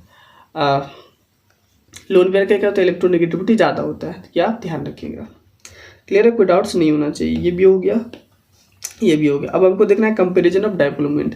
पहला है 4 डायटोमिक मॉलिक्यूल्स। डायटोमिक मॉलिक्यूल्स के लिए आपको क्या ध्यान रखना है, जो म्यू होता है वो डायरेक्टली प्रोपोर्शनल होता है डेल्टा EN। डेल्टा EN क्या होता है, चेंज इन इलेक्ट्रोनेगेटिविटी। यानी कि इलेक्ट्रोनेगेटिविटी कितना चेंज हो रहा है उस पर क्या होता है, डायपोल मोमेंट डिपेंड करता है। जैसे एग्जाम्पल्स देखिए, जैसे मान लीजिए HF हो गया, ठीक है, HCl हो गया, HBr हो गया, HI हो गया, ठीक है, ध्यान से देखिएगा। अब देखिए H का कितना होता है 2.1, फ्लोरीन का 4, इसका 2.1, क्लोरीन का 3, इसका 2.1, ब्रोमीन का 2.8, हाइड्रोजन का 2.1 और आयोडीन का 2.5 होता है। ये होता है डेटा इसका। अब सबको यानी कि कैलकुलेट करिए, 4 में से 2.1 जगह कितना हो जाएगा हमारे पास, 1.9 का डिफरेंस आया इलेक्ट्रोनेगेटिविटी का। यहाँ पे 3 में से 2.1 गया तो कितना पता है, 0.9 का डिफरेंस आया। यहाँ पे 2.8 में से 2.1 गया तो कितना, 0.7 का डिफरेंस आया। और 2.5 में से 2.1 गया तो 0.4 का डिफरेंस आया। डिफरेंस सबसे ज़्यादा कहाँ पे आ रहा है, HF में। तो इसका क्या हो जाएगा, डायपोल मोमेंट इसी का ज़्यादा हो जाएगा। तो ये सीक्वेंस बनता है, इसको आपको ध्यान रखना है। अगला है 4 पॉलीएटॉमिक मॉलिक्यूल्स के लिए। पॉलीएटॉमिक मॉलिक्यूल्स के लिए आपको ध्यान क्या रखना है, जैसे मान लीजिए M से मैंने यहाँ पे A, यहाँ पे मैंने B, मान लीजिए मैंने कोई भी ऐड कर दिया, ठीक है, A B कोई भी यानी कि एटम जुड़ा हुआ है। अब जो इलेक्ट्रोनेगेटिविटी का डायरेक्शन है इधर की ओर है, ठीक है, ये भी किधर की, इधर की ओर है। ये मान लीजिए μ1 है, ये क्या मान लिया मैंने, μ2 मान लिया, ठीक है। अब देखिए सिंपल सा म्यू रिजल्टेंट का फॉर्मूला क्या होता है, म्यू नेट भी कह सकते हैं या फिर म्यू आर भी बोला जाता है। आर मतलब रिजल्टेंट। ये क्या होता है, ये होता है μ1 का स्क्वायर प्लस μ2 का स्क्वायर प्लस 2 μ1 μ2 और cos थीटा। ये होता है इसका फॉर्मूला, ये आपको ध्यान रखना है, ठीक है। कब, जब पॉलीएटॉमिक मॉलिक्यूल्स दिया रहेगा तब आपको ये नेट रिजल्टेंट निकालने के लिए अप्लाई करना है। क्लियर है, कोई डाउट्स यहाँ तक नहीं होना चाहिए। अब हम लोग नेक्स्ट पे मूव करेंगे। नेक्स्ट है हमारे पास वो है कुछ इंपॉर्टेंट रिजल्ट्स। अब देखिए इंपॉर्टेंट रिजल्ट्स, इंपॉर्टेंट रिजल्ट्स में आपको क्या ध्यान रखना है, देखिए अगर म्यू का वैल्यू 0 आएगा और म्यू का वैल्यू अगर 0 नहीं आया, म्यू क्या होता है हमारे पास, डायपोल मोमेंट। तो म्यू का वैल्यू 0 आएगा तो नॉन पोलर होगा, नॉन पोलर होगा, ठीक है। अगर म्यू का वैल्यू 0 नहीं आएगा तब क्या हो जाएगा, पोलर होगा। ये भी आप ध्यान रखिएगा, ठीक है। अब कुछ मैं ट्रिक्स बता देता हूँ जो आपको डायरेक्ट क्वेश्चंस में हेल्प करेगा, ठीक है। जैसे यहाँ पे मैंने लिख दिया बॉन्ड पेयर यानी कि सिग्मा बॉन्ड लिख दिया, ठीक है। यहाँ पर मैं लिख देता हूँ लोन पेयर, ठीक है। और यहाँ पे मैं लिख देता हूँ म्यू इक्वल टू 0, 0 पे क्या होता है, नॉन पोलर। इसका केस देखना है आपको, देखिए 2 आएगा, 3 आएगा, 4 आएगा, 5 आएगा, 6 आएगा, 7 आएगा, ठीक है। लोन पेयर सभी पे क्या होगा, 0, सभी पे क्या हो जाएगा 0, ठीक है। ये आप ध्यान रखिएगा। अगर दो बॉन्ड पेयर है, जीरो लोन पेयर का केस बनता है, तो हमारे पास एग्जाम्पल्स क्या क्या आप ले सकते हो वो समझिए। तो आपको लेना है BeCl2, ठीक है। दो बॉन्ड पेयर है, लोन पेयर जीरो है।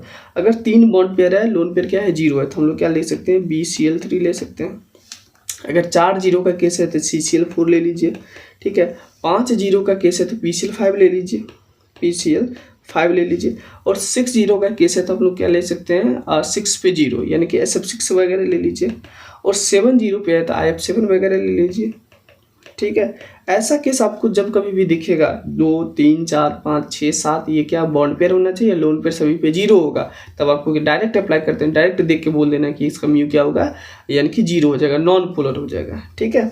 ये तो पहला हो गया हमारे पास ट्रिक। दूसरा ट्रिक ध्यान से देखिएगा, यह है हमारे पास बॉन्ड पेयर, यहाँ पे हमारे पास लोन पेयर, ठीक है। और यहाँ पे मैंने लिख दिया म्यू इक्वल टू जीरो, यानी कि ये भी किसका केस है, नॉन पोलर का ही केस है। अब देखिए बॉन्ड पेयर हमारे पास यानी कि 2 आया 4 आया, अगर लोन पेयर इसमें 3 आ गया और इसमें कितना आ गया, हमारे पास 2 आ गया, ठीक है। ध्यान से सुनिएगा, तो हमारे पास एग्जांपल क्या होगा, XeF2 हो जाएगा और XeF4 हो जाएगा, यानी कि 2 बॉन्ड पेयर और 3 लोन पेयर का केस होना चाहिए, और 4 बॉन्ड पेयर और 2 यानी कि लोन पेयर का केस होना चाहिए। तो यहाँ तक कोई डाउट्स नहीं होना चाहिए। इसमें भी क्या होता है, म्यू इक्वल टू जीरो, कैसा होगा, नॉन पोलर। बाकी रेस्ट जो बचेगा वो कैसा होगा, पोलर हो जाएगा। देख के ही आप आंसर कर सकते हैं। बाकी निकालने का तरीका भी मैं बता देता हूँ। ये तो ट्रिक हो गया ना, आपको देख करके डायरेक्ट आंसर करना है, एग्जाम में आपका टाइम सेव होगा, ठीक है। नेक्स्ट हम लोग मूव करेंगे। नेक्स्ट है हमारे पास identify polar and non polar species. देखिए कैसे इसको सॉल्व करना है उसके बारे में समझिए। पहला है सूत्री, स्ट्रक्चर बनाइए, S double bond O double bond O double bond O। देखिए सल्फर और ऑक्सीजन में इलेक्ट्रोनेगेटिविटी किसका ज़्यादा, ऑक्सीजन का, तो एरो किधर की ओर जाएगा, इधर की ओर, ये वाला इधर की ओर, ये वाला इधर की ओर। अब इसका और इसका नेट रिजल्टेंट जो निकलेगा इसी डायरेक्शन में आएगा, दोनों एक दूसरे के अपोजिट है, ठीक है। सेम बॉन्ड का भी ये कट गया, mu equal to zero, zero पे क्या हो जाएगा, नॉन पोलर। ये कैसा आ गया, नॉन पोलर आ गया। अब देखिए SO2 है, S double bond O double bond O, और यहाँ पे क्या है, एक लोन पेयर। स्ट्रक्चर आना चाहिए आपको, ठीक है, इसके लिए। अब देखिए सल्फर और लोन पेयर है, इलेक्ट्रोनेगेटिविटी लोन पेयर की तरफ जाएगा, इधर इस डायरेक्शन में, इधर इस डायरेक्शन में। अब इसका और इसका नेट रिजल्टेंट निकालिएगा तो इसी डायरेक्शन में आएगा।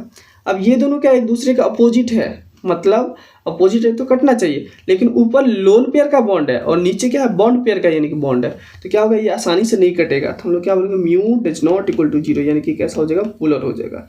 कटेगा, कुछ कटेगा लेकिन कंप्लीटली नहीं कटेगा, तो हम लोग डायरेक्ट बोलते हैं mu does not equal to zero, यानी कि पोलर का केस बनता है। अब है CH4, देखिए H इधर भी क्या है, H इधर भी H और इधर भी क्या है हमारे पास H। एरो किधर की ओर, इधर की ओर, ये एरो इधर की ओर, ये एरो इधर की ओर, ये एरो इधर की ओर। अब देखिए इस तीनों का जो नेट रिजल्टेंट होगा इसी डायरेक्शन में होगा। ये वाला क्या है, हाइड्रोजन का ही, यानी कि हाइड्रोजन कार्बन का, इधर भी क्या है, हाइड्रोजन कार्बन का है। दोनों एक दूसरे के क्या अपोजिट है और कट भी जाएगा, क्या हो जाएगा, mu equal to zero, zero क्या हो जाएगा, नॉन पोलर हो जाएगा। क्लियर है। वाटर का देखिए OHH, यहाँ पे क्या आ गया, लोन पेयर आ गया, दो दो, ठीक है। अब देखिए ये एरो इधर की ओर, ये एरो इधर की ओर, ये वाला इधर और ये वाला इधर, ठीक है। इस दोनों का इस डायरेक्शन में, इस दोनों का इस डायरेक्शन में, दोनों सेम ही डायरेक्शन में जा रहा है और बॉन्ड भी सेम नहीं है, क्या होगा, does not equal to zero. Does not equal to zero क्या हो जाएगा, पोलर, ठीक है। कोई डाउट्स यहाँ तक नहीं होना चाहिए। POCl3 है, P double bond O Cl और इधर भी Cl और इधर भी Cl। देखिए एरो लगाइए, ये इधर की ओर, क्योंकि फॉस्फोरस का कितना था 2.1, ऑक्सीजन का 3.5, यहाँ पे हाइड्रोजन का 2.1, कार्बन का 2.5, ठीक है, ध्यान रखिएगा। फॉस्फोरस क्लोरीन का कितना था 3, ये इधर एरो की ओर, इधर एरो इधर की ओर, इधर एरो इधर की ओर। इस तीनों का नेट रिजल्ट इसी डायरेक्शन में और उसका क्या उस डायरेक्शन में, तो वो ऊपर और ये क्या नीचे, एक दूसरे के अपोजिट है, कटना चाहिए बट बॉन्ड सेम नहीं है। इधर नीचे क्लोरीन का, ऊपर ऑक्सीजन का बॉन्ड है, तो नहीं कटेगा। तो mu does not equal to zero, zero पर क्या हो जाएगा हमारे पास, पोलर। क्लियर है, यहाँ तक कोई डाउट्स नहीं होना चाहिए। इसी प्रकार से आप किसी भी मॉलिक्यूल का आप चेक कर सकते हैं, ठीक है, कोई डाउट्स यहाँ तक नहीं होना चाहिए, ठीक है। अगर डाउट्स होता है तो आप कमेंट जरूर करिए, मैं उसका आंसर जरूर करूँगा। आप लोग कमेंट करते ही नहीं है, ठीक है, बस देख लेते हैं वीडियो को, बस स्किप कर देते हैं। लाइक कमेंट वगैरह किया करिए, दोस्तों के साथ शेयर जरूर किया करिए, ठीक है। आइए हम लोग नेक्स्ट पे मूव करते हैं। नेक्स्ट है सबसे ज़्यादा इंपॉर्टेंट, जैसे बहुत बार क्वेश्चन आया हुआ है, वो है some important orders of dipole moment. इसको कैसे सॉल्व करना है देखिए, समझिए। हमारे पास है NH3 और NF3, दोनों का स्ट्रक्चर बनाइए, ठीक है। मैंने बना लिया दोनों का स्ट्रक्चर। यहाँ पे क्या लोन पेयर, इधर भी NF3 है, एफ, एफ और एफ। सबसे पहले इसको एरो से दिखाइए, ये वाला इधर की ओर, ये वाला इधर की ओर, ये इधर की ओर, ये इधर की ओर, इस तीनों का नेट रिजल्टेंट इस डायरेक्शन में, ठीक है। यहाँ ये इधर, ये इधर, ये इधर, ये इधर, इलेक्ट्रोनेगेटिविटी आई थिंक समझ में आ गया होगा। अगर इस टॉपिक को कोई डाउट होता है तो आप क्रैश कोर्स का पीरियोडिक टेबल वाला जो वीडियो है उसको जरूर देखिएगा, वहाँ पे इलेक्ट्रोनेगेटिविटी का मैंने ट्रिक भी बताया है कैसे आपको याद रखना है। अगर डाउट्स होता है तो आप वहाँ पे देख लीजिए, ठीक है। उसका डिस्क्रिप्शन में मैं लिंक डाल दूंगा, आप देख लीजिएगा। अब देखिए इस तीनों का रिजल्टेंट इसी डायरेक्शन में, दोनों सेम ही डायरेक्शन में जा रहा है, क्या होगा हमारे पास ऐड होगा। दो वेक्टर सेम डायरेक्शन में होता है क्या होता है, ऐड होता है। ऐड होगा तो you mu does not equal to zero, ठीक है। जीरो पे क्या होगा, पोलर, ठीक है। यहाँ पे भी क्या एक दूसरे के अपोजिट है लेकिन बॉन्ड के अलग अलग, ऊपर लोन पेयर का, नीचे बॉन्ड पेयर का। ये भी mu does not equal to zero, ये भी क्या हो जाएगा, पोलर हो जाएगा। अब दोनों पोलर आ गया, अब कंपेरिजन कैसे करेंगे ध्यान से सुनिएगा। NH3 में क्या है, सभी एक ही डायरेक्शन में जा रहा है, सभी वेक्टर ऐड ही हो रहा है तो उसका डायप्लोमेंट ज़्यादा होगा। यहाँ पे क्या है, भले यानी कि कंप्लीटली कट नहीं रहा लेकिन कुछ ना कुछ तो कट रहा है ना, दोनों एक दूसरे के क्या अपोजिट है, यहाँ पे थोड़ा सा डायप्लोमेंट कम होगा। किसके कंपैरिजन में, NH3 के कंपैरिजन में। तो हम लोग क्या बोलेंगे, NH3 का ज़्यादा होता है, NF3 का क्या होता है, कम होता है। क्लियर है, कोई डाउट्स नहीं होना चाहिए। ध्यान से सुनिए बस, आपको समझ में आ जाएगा, ठीक है। NH3PH3 है, बना लीजिए स्ट्रक्चर, ठीक है। H, इधर भी H और इधर भी क्या है, H। PH3 है, इधर भी क्या है, लोन पेयर, इधर भी क्या है, H, इधर भी H, इधर भी H है। देखिए ध्यान से देखिएगा, नाइट्रोजन लोन पेयर इधर की ओर, ये वाला इधर की ओर, ये वाला इधर की ओर, ये वाला इधर की ओर, ठीक है। तो ये क्या हो रहा है, इस तीनों का इस डायरेक्शन में यानी कि रिजल्टेंट आएगा, दोनों सेम ही डायरेक्शन में जा रहा है, नहीं कटेगा। Mu does not equal to zero, कैसा होगा, पोलर होगा, ठीक है, पोलर हो जाएगा। अब यहाँ पे देखिए ध्यान से सुनिएगा, ये वाला तो इस डायरेक्शन में, लेकिन इस दोनों में क्या है, डायप्लोमेंट होगा ही नहीं। क्यों, क्योंकि पोलैरिटी ही नहीं आएगा। क्योंकि HP का क्या होता है, सेम होता है, हाइड्रोजन का भी 2.1 होता है, फॉस्फोरस का भी 2.1 होता है। तो जब यहाँ पे इलेक्ट्रोनेगेटिविटी डिफरेंस है ही नहीं तो क्या पोल्स जनरेट होगा, यानी कि चार्ज जनरेट होगा, नहीं होगा। जब चार्ज जनरेट होगा ही नहीं तो काय का डायपोल मूवमेंट तो वैसे भी इसका कम हो जाएगा, तो किसका ज़्यादा होगा, NH3 का ज़्यादा हो जाएगा। क्लियर है, कोई डाउट्स नहीं होना चाहिए, ठीक है। NH3 वाला भी हो गया। अब हम लोग नेक्स्ट पे मूव करते हैं, थर्ड वाला CH3F है, CH3Cl है, CH3Br और CH3I है। यहाँ से ध्यान से सुनिएगा, जो म्यू का जो फॉर्मूला होता है वो क्या होता है, Q/D होता है, ठीक है। क्या होता है, Q/D, मतलब वो चार्ज पे भी डिपेंड करता है और साइज पे भी डिपेंड करता है। चार्ज के अकॉर्डिंग देखिएगा तो इसका आंसर ऐसा आना चाहिए, बट ऐसा होता नहीं। होता क्या, हमारे पास CH3Cl का ज़्यादा होता है, उसके बाद CH3F का होता है, उसके बाद CH3Br का, उसके बाद CH3I का होता है, ठीक है। मतलब साइज वाला क्या कर जाता है, डोमिनेट कर जाता है। वैसे भी एक्सपेरिमेंटली डेटा इसका क्या होता है, ज़्यादा होता है डेवलपमेंट का, इसलिए CH3Cl का ज़्यादा होता है, ये भी आप ध्यान रख लीजिएगा, ठीक है। बाकी डिटेल में जब इसका मैं रेगुलर वीडियो अपलोड करूँगा तो वहाँ पे बहुत ज़्यादा डिटेल में इसके बारे में हम लोग चर्चा करेंगे, ठीक है। और मैं समझाऊंगा, आपको समझ में आ भी जाएगा, बहुत आसान है, ठीक है। अभी बस जान लीजिए क्योंकि थोड़ा सा टाइम टेकिंग है, तो अभी बस आप ऑर्डर को ध्यान रख लीजिए। CH3Cl है, CH2Cl2 है, CHCl3 है और CCl4 है। यहाँ पे ध्यान से सुनिएगा, ये हमारा सीक्वेंस यही बनता है। CCl4 में तो वैसे भी क्या हो जाएगा, जीरो हो जाएगा। क्यों, देखिए CCl4 में बॉन्ड पेयर कितना है, 4 और लोन पेयर कितना है, 0। 4 और 0 का केस यहाँ पे देखिए, यहाँ पे आइए, 4 और 0 का केस, ठीक है। क्या हो जाएगा हमारे पास, म्यू इक्वल टू 0, यानी कि नॉन पोलर का केस बन गया। तो बहुत आसान है, ट्रिक से डायरेक्ट आप ध्यान रख सकते हैं। इसका वैसे भी म्यू इक्वल टू क्या हो जाएगा, 0 हो जाएगा। यहाँ पे अगर म्यू का वैल्यू देखा जाए, यहाँ पे भी देखा जाए, ठीक है, और यहाँ पे भी देखा जाए तो ये सीक्वेंस बनता है। मैं इसका वैल्यू लिख देता हूँ, देखिए 1.93 होता है इसका डिवाइड, किसका, CH3Cl का। यहाँ पे होता है हमारे पास 1.55 डिवाइड, यहाँ पे तो 1.02 डिवाइड होता है, ठीक है। ये आप ध्यान रख सकते हैं। पहले वाले में 1.93 होता है, दूसरे वाले में 1.55 होता है, तीसरे वाले में 1.02 होता है, ठीक है। ये आप ध्यान रख लीजिएगा। लास्ट वाले में तो वैसे भी कट ही गया ना, तो 0 आ जाएगा। तो ये हो जाता है हमारा सीक्वेंस। CD3F है और हमारे पास CH3F है। तो ये सीक्वेंस ऐसा होता है, क्योंकि जो आप इंडक्टिव इफेक्ट पढ़े होंगे, हाइड्रोजन से ज़्यादा पॉजिटिव होता है और ड्यूटेरियम, ठीक है। D is more positive than hydrogen, ये आप ध्यान रखिएगा। 6 में देखिए, ये हमारे पास normally cis form is more polar than trans form. कैसा है इसे देखिए, यहाँ पे पहले लेफ्ट साइड वाले कार्बन से देखिए, कार्बन हाइड्रोजन इलेक्ट्रोनेगेटिविटी का ऑर्डर ऐसा होगा, क्लोरीन वाले में ऐसा हो जाएगा, ये वाले में ऐसा और इस वाले में ऐसा हो जाएगा।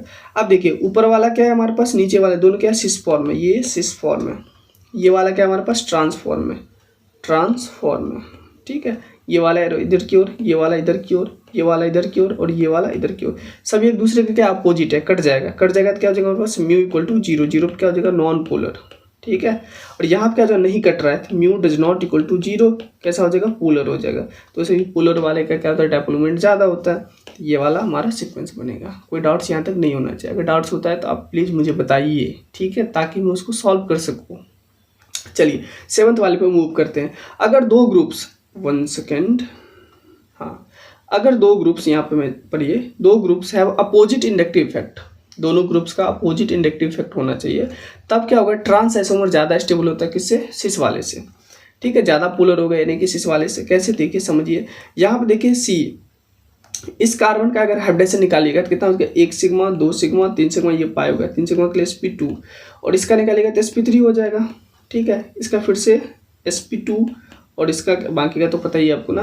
तो एरो कार्बन हाइड्रोजन वाले में ध्यान से सुनिएगा, तो किधर आएगा, इधर की ओर, ठीक है। और CH3 और C यानी कि sp2 और sp3 वाले में इलेक्ट्रोनेगेटिविटी किसका ज़्यादा होता है हमारे पास, sp2 वाले का, क्योंकि sp का सबसे ज़्यादा, उसके बाद sp2, उसके बाद sp3 होता है, यानी कि इलेक्ट्रोनेगेटिविटी का सीक्वेंस होता है।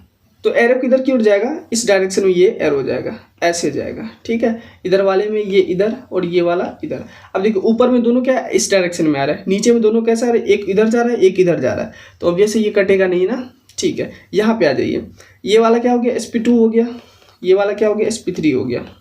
थोड़ा सा मैं बता देता हूँ, sp का इलेक्ट्रोनेगेटिविटी ज़्यादा होता है, उसके बाद sp2, उसके बाद sp3, क्योंकि परसेंटेज एस करेक्टर के अकॉर्डिंग आप डिसाइड कर लीजिए। यहाँ पे 325 होता है मतलब 3.25, यहाँ पे कितना होता है 275 यानी कि 2.75, यहाँ पे कितना होता है 2.5 होता है, तो ये आप ध्यान रख लीजिएगा, ठीक है। 325, 275 और 25 ऐसे ध्यान रख लीजिएगा। अब देखिए यहाँ पे ये वाला एरो किधर की, इधर की ओर, ये वाला इधर की ओर, ये वाला क्या हमारे पास इधर की ओर, ये वाला किधर की ओर जाएगा, इधर की ओर जाएगा। अब देखिए यहाँ पे सीक्वेंस समझिए, यहाँ पे ध्यान से, ये वाला जो है इसको मैंने मान लीजिए μ1, इसको मान लिया μ2, देखिए एक इधर जा रहा है एक इधर जा रहा है, ये वाला सिस फॉर्म था ना हमारे पास, सिस फॉर्म था, ठीक है। ये वाला क्या हो गया हमारे पास, ट्रांसफॉर्म हो गया, ट्रांसफॉर्म हो गया। सिस फॉर्म के लिए कोई जरूरी नहीं कि दोनों साइड क्या होना सेम होना चाहिए, कोई एक साइड भी सेम हो जाएगा तो आप सिस फॉर्म बोल सकते हैं, ठीक है। तो हमारे पास ट्रांस का क्या हो जाएगा, ज़्यादा हो जाएगा ये सीक्वेंस, क्योंकि क्या है हमारे पास इंडक्टिव इफेक्ट। यहाँ पे देखिए CH3 और क्लोरीन क्या हमारे पास एक दूसरे का अपोजिट है, एक क्या हमारे पास प्लस है, एक क्या है हमारे पास माइनस है। यहाँ पे देखिए CH3 और Cl क्या हमारे पास सेम साइड ही आ गया, क्या मैंने बोला सेम साइड आ गया, तो सेम साइड आ गया तो मैंने क्या बोला उसका कम हो जाएगा, क्या चीज़, डायपोल मोमेंट कम हो जाएगा। अपोजिट साइड होगा तो क्या हो जाएगा, ज़्यादा हो जाएगा। इधर देखिए अपोजिट साइड है, ये प्लस है तो इधर क्या माइनस है। क्लियर है, कोई डाउट्स यहाँ तक नहीं होना चाहिए। अगर डाउट्स होता है तो फिर से मैं वही बात बोलूँगा जो पिछले बहुत बार से बोलते आया हूँ, ठीक है। 8 वाला क्वेश्चन देखिए, 8 पे क्या हमारे पास OH है और Cl है। देखिए यहाँ पे आपको ध्यान क्या रखना है कि ऑक्सीजन और हाइड्रोजन में इलेक्ट्रोनेगेटिव ऑक्सीजन का ज़्यादा, यहाँ पे ऑक्सीजन का ज़्यादा, ये दोनों क्या हमारे पास सेम डायरेक्शन में आ रहे हैं, ठीक है, तो कटेगा नहीं। तो हम लोग यहाँ पे क्या बोलेंगे, mu does not equal to zero, यानी कि कैसा हो जाएगा, पोलर हो जाएगा, ठीक है। यहाँ पे क्लोरीन है तो ऑब्वियसली यहाँ पे कार्बन है ना, यहाँ पे कार्बन है क्लोरीन है, इलेक्ट्रोनेगेटिविटी ऐसा है, दोनों एक दूसरे का अपोजिट है, कट गया, mu equal to zero, zero पे कैसा हो जाएगा, नॉन पोलर हो जाएगा, यानी कि सीक्वेंस हमारे पास ऐसा बनेगा। अगर मान लीजिए ऐसे थायोल वाला केस आ गया, ये तो अल्कोहल वाला केस था ना, फेनॉल वाला केस, यहाँ पे थायोल आ गया। थायोल में कैसा करना है, वही सेम सीक्वेंस, ये इधर की ओर ये इधर की ओर, नहीं कटेगा ऑब्वियस है। साइनाइड वाले में कट जाएगा, कार्बन नाइट्रोजन में नाइट्रोजन का इलेक्ट्रोनेगेटिविटी ज़्यादा होता है, ठीक है। तो ये एरो इधर की ओर, ये वाला इधर इधर की ओर, एक दूसरे का अपोजिट है, कट गया, mu equal to zero, zero पे क्या हो जाएगा, नॉन पोलर, डायपोल मोमेंट कम हो गया। यहाँ पे नहीं कटा तो mu does not equal to zero, कैसा हो जाएगा, पोलर। तो ये वाला सीक्वेंस ऐसे हो जाएगा। क्लियर है, तो ये था हमारे पास पूरा कॉन्सेप्ट डायपोल मोमेंट का। अगर इस टॉपिक से कोई रिलेटेड कोई डाउट्स हो तो मुझे प्लीज जरूर बताइए, ठीक है।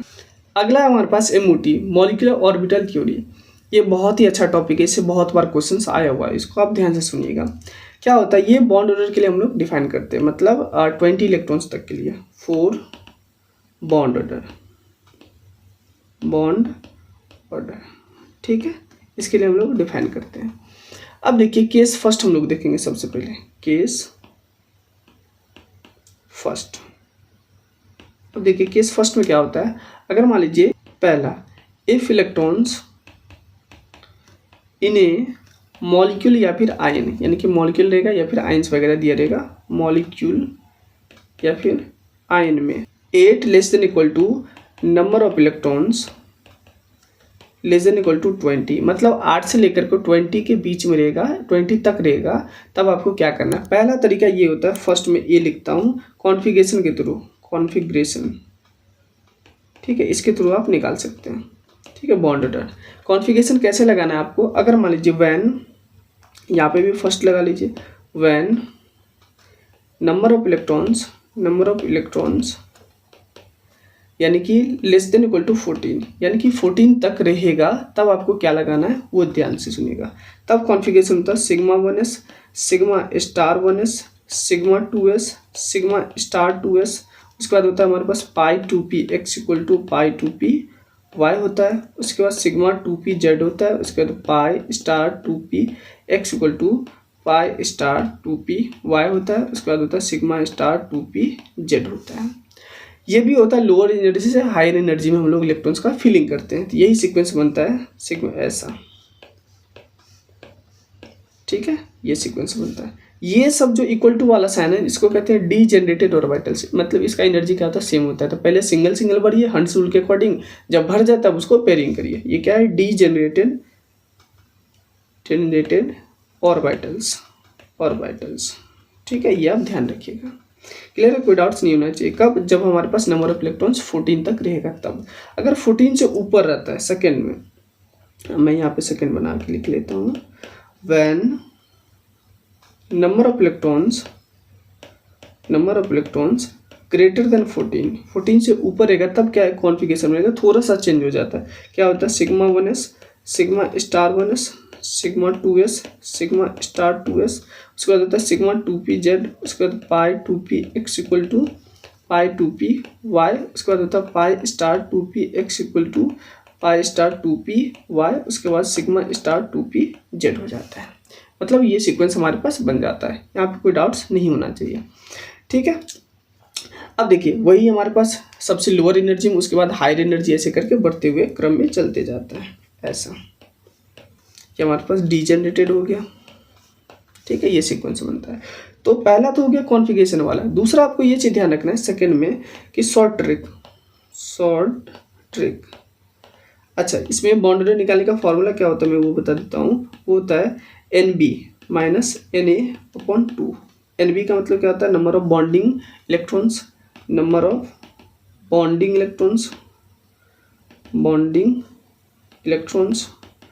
और Na का मतलब क्या होता है, एंटी बॉन्डिंग इलेक्ट्रॉन्स, ठीक है, ये आप ध्यान रखिएगा। डिवाइडेड बाय 2 कर दीजिए। शॉर्ट ट्रिक क्या आपको अप्लाई करना है उसके बारे में समझिए। अगर मान लीजिए 14 आया, 15 आया, 16 आया, 17, 18, 19, 20 आया, ठीक है।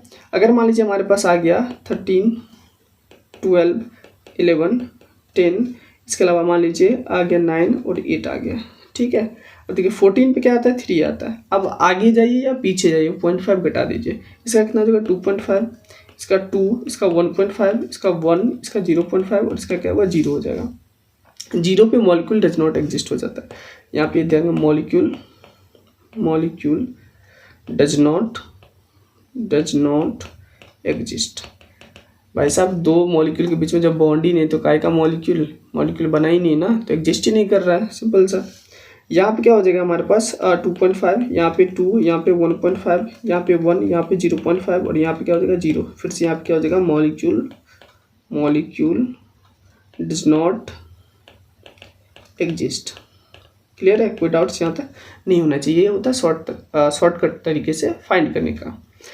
अब यहाँ पे ये चीज़ हो गया हमारे पास। एक चीज़ और ध्यान रखिएगा, एक एक्सेप्शन भी होता है।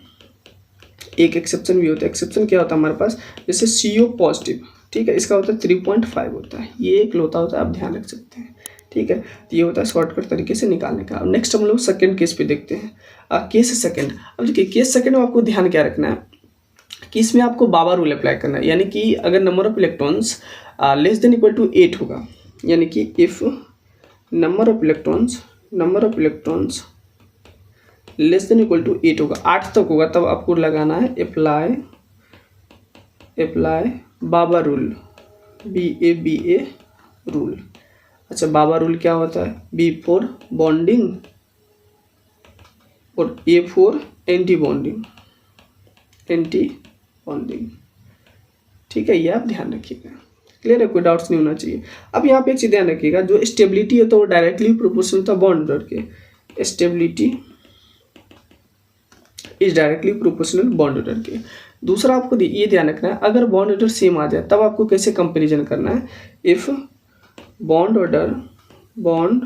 Order is same then BMO electron is stable, then last electron लिख लीजिए, लास्ट इलेक्ट्रॉन इन BMO, ठीक है, इज स्टेबल। अगर लास्ट इलेक्ट्रॉन BMO में जाता है मतलब बॉन्डिंग वाले में जाता है तो क्या होगा, स्टेबल होगा।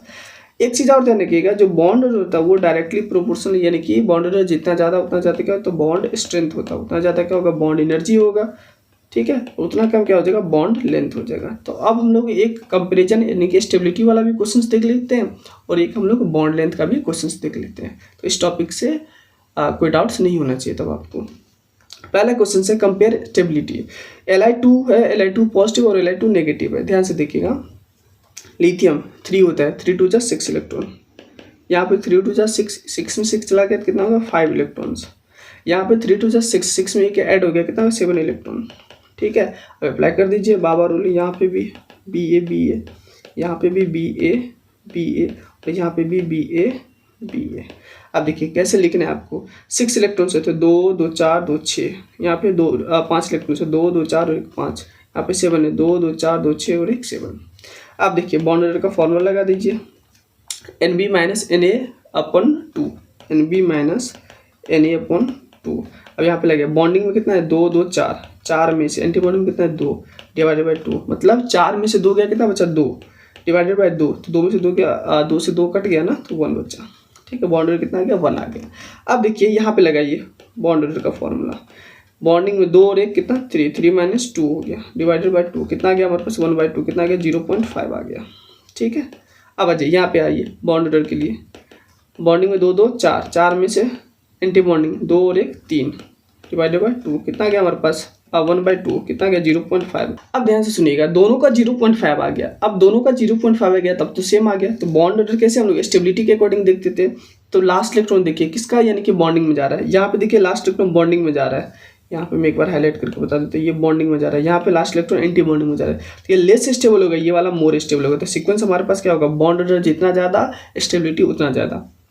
तो मैं यहाँ पे स्टेबिलिटी का ऑर्डर लिख देता हूँ। सबसे ज़्यादा Li2, उसके बाद क्या हो जाएगा Li2 पॉजिटिव का, उसके बाद क्या हो जाएगा Li2 नेगेटिव का। ये किसका, स्टेबिलिटी का ऑर्डर है, ठीक है, क्या आप ध्यान रखिएगा। अगला है कंपेयर बॉन्ड लेंथ। देखिए फ्लोरीन का कितना होता है 9, 9 2 जा कितना होता है 18 इलेक्ट्रॉन्स आ गया, ठीक है। ऑक्सीजन का कितना 16 इलेक्ट्रॉन और नाइट्रोजन का कितना होगा 14 इलेक्ट्रॉन। देखिए 14 पे बॉन्ड ऑर्डर 3 आता है, 16 पे कितना आ जाएगा 14 15 16 यानी कि 2 आ गया, 16 17 18 कितना आ गया हमारे पास 1 आ गया इसका बॉन्ड ऑर्डर। तो बॉन्ड ऑर्डर जिसका जितना ज़्यादा, बॉन्ड ऑर्डर का क्या होता है हमारे साथ इन्वर्सली होता है बॉन्ड लेंथ, ठीक है। बॉन्ड ऑर्डर इसका ज़्यादा तो बॉन्ड लेंथ उसका कम। तो ज़्यादा किसका F2 का, उसके बाद O2 का, उसके बाद N2 का। ये किसका सीक्वेंस बन गया, बॉन्ड लेंथ का। तो आप आसानी से निकाल सकते हैं, इसमें कोई डाउट्स वगैरह नहीं होना चाहिए। अगर डाउट्स होता है तो फिर से मैं वही बात बोलूँगा कि कमेंट करिए, मैं उसके बारे में डिस्कशन करूँगा आपसे, ठीक है। नहीं अगर ज़्यादा अगर मुश्किल लगता है तो मैं उसके बारे में वीडियो बना दूँगा, ठीक है। चलिए ये हो गया हमारे पास, केस सेकंड भी हो गया। अब देखते हैं हम लोग कुछ मैग्नेटिक नेचर के बारे में। मैग्नेटिक नेचर बहुत आसान है। देखिए अगर आपके पास if number of electron is odd, ठीक है। अगर मान लीजिए if number of electron is even, number of electron is odd या फिर इवन। ऑड होगा तो हमारे पास क्या होगा, पैरामैग्नेटिक होगा, ठीक है। और यहाँ पे इवन होगा तो क्या होगा, डायामैग्नेटिक होगा, डायामैग्नेटिक। क्लियर है। एक चीज़ ध्यान रखिएगा यहाँ पे एक्सेप्ट ध्यान रख लीजिए 10 16 एंड 32 यानी कि B2 O2 और S2, यानी कि इसको बॉस से याद रख लीजिए, बॉस, ठीक है। ऐसे वाला बॉस, BOSS नहीं BOS, बॉस, ऐसे ध्यान रख लीजिएगा। मतलब 10 16 32 ये सब कैसा है, even number of electron, even number of electron, but फिर भी कैसा है, ये सब पैरामैग्नेटिक है, ठीक है। ये ध्यान रखिएगा। जनरली क्या होता है, इवन नंबर वाला डाया होता है। यहाँ पे क्या होता है 10, 16, 32 में क्या होता है पैरा हो जाता है। बस ये ध्यान रख लेना है, बहुत आसान है। अब एक क्वेश्चन कर लेते हैं, बहुत अच्छा क्वेश्चन है। Which of the following molecules have only pi bond, ऐसा कौन सा मॉलिक्यूल है जिसके पास सिर्फ पाई ही बॉन्ड है। देखिए N2 14 इलेक्ट्रॉन्स होता है, अभी हम लोगों ने देखा था। फ्लोरीन पे 19 इलेक्ट्रॉन्स होता है। C2 पे कितना होता है हमारे पास 6 दूनी 12 इलेक्ट्रॉन्स होता है, ठीक है। O2 पे कितना होता है 16 इलेक्ट्रॉन होता है। अब ध्यान से देखिए, यहाँ पे 14 इलेक्ट्रॉन पे सिर्फ पाई बॉन्ड पूछा जा रहा है। तो आप डायरेक्ट ऐसे दें, जैसे नाइट्रोजन के बीच में 3 बॉन्ड बनता है, आपको पहले से भी पता होगा। मतलब बॉन्ड ऑर्डर कितना आ गया हमारे पास 3 आ गया। फ्लोरीन में 1 बॉन्ड बनता है, तो बॉन्ड ऑर्डर कितना आ गया हमारे पास 1 आ गया। C2 में भी स्किप करते हैं, बाद में देखेंगे। O2 में ऑक्सीजन तो डबल बॉन्ड, मतलब बॉन्ड ऑर्डर कितना आ गया हमारे पास 2 आ गया। तो इन तीनों में तो आपने पहले से देख रखा है कि सर यहाँ पे सिग्मा तो होता ही होता है, ठीक है। पहला बॉन्ड किसी 2 मॉलिक्यूल में क्या होता है सिग्मा होता है। लेकिन कुछ ऐसे भी मॉलिक्यूल है एमओटी के अकॉर्डिंग जिसमें पहला बॉन्ड क्या होता है पाई बनता है, उसमें सिग्मा बनता ही नहीं है। जैसे 2 मॉलिक्यूल है B2C2, BC याद रख लीजिएगा B2C2, ठीक है। B2 में भी होता है और C2 में भी होता है। C2 में 2 बॉन्ड बनता है, बॉन्ड ऑर्डर कितना आएगा 12 पे 3 आता है, बॉन्ड ऑर्डर कितना आता है 2 आता है, कितना था 2। दोनों बॉन्ड बना है, दोनों बॉन्ड किस में बनेगा हमारे पास पाई में ही बनेगा, सिग्मा नहीं बनता। कैसे, जैसे देखिए मैं यहाँ पे बता देता हूँ। C2 कितना हुआ 12 इलेक्ट्रॉन, कॉन्फ़िगरेशन लिखे sigma 1s, sigma star 1s, sigma 2s, sigma star 2s, ठीक है 2s। उसके बाद क्या हो जाएगा pi 2p x equal to pi 2p y हो जाएगा। अब देखिए इलेक्ट्रॉन्स पढ़िए 2 2 4 2 6 2 8 9 10 11 12, ठीक है। बाद तक मैंने भर दिया। ये वाला क्या हो गया 0 हो गया, मतलब एक दूसरे से कट गया ना। तो ये वाले को बात नहीं करेंगे। पाई वाले में देखिए लास्ट इलेक्ट्रॉन गया कितना गया 2 इलेक्ट्रॉन्स गया, मतलब C2 में C डबल बॉन्ड C होगा, ये भी पाई और ये भी पाई होगा। B2 में भी सेम केस बनता है। यहाँ पे नोट बना के मैं लिख देता हूँ। 2 एग्जाम्पल होता है, एक होता है जिसको ध्यान रखना है।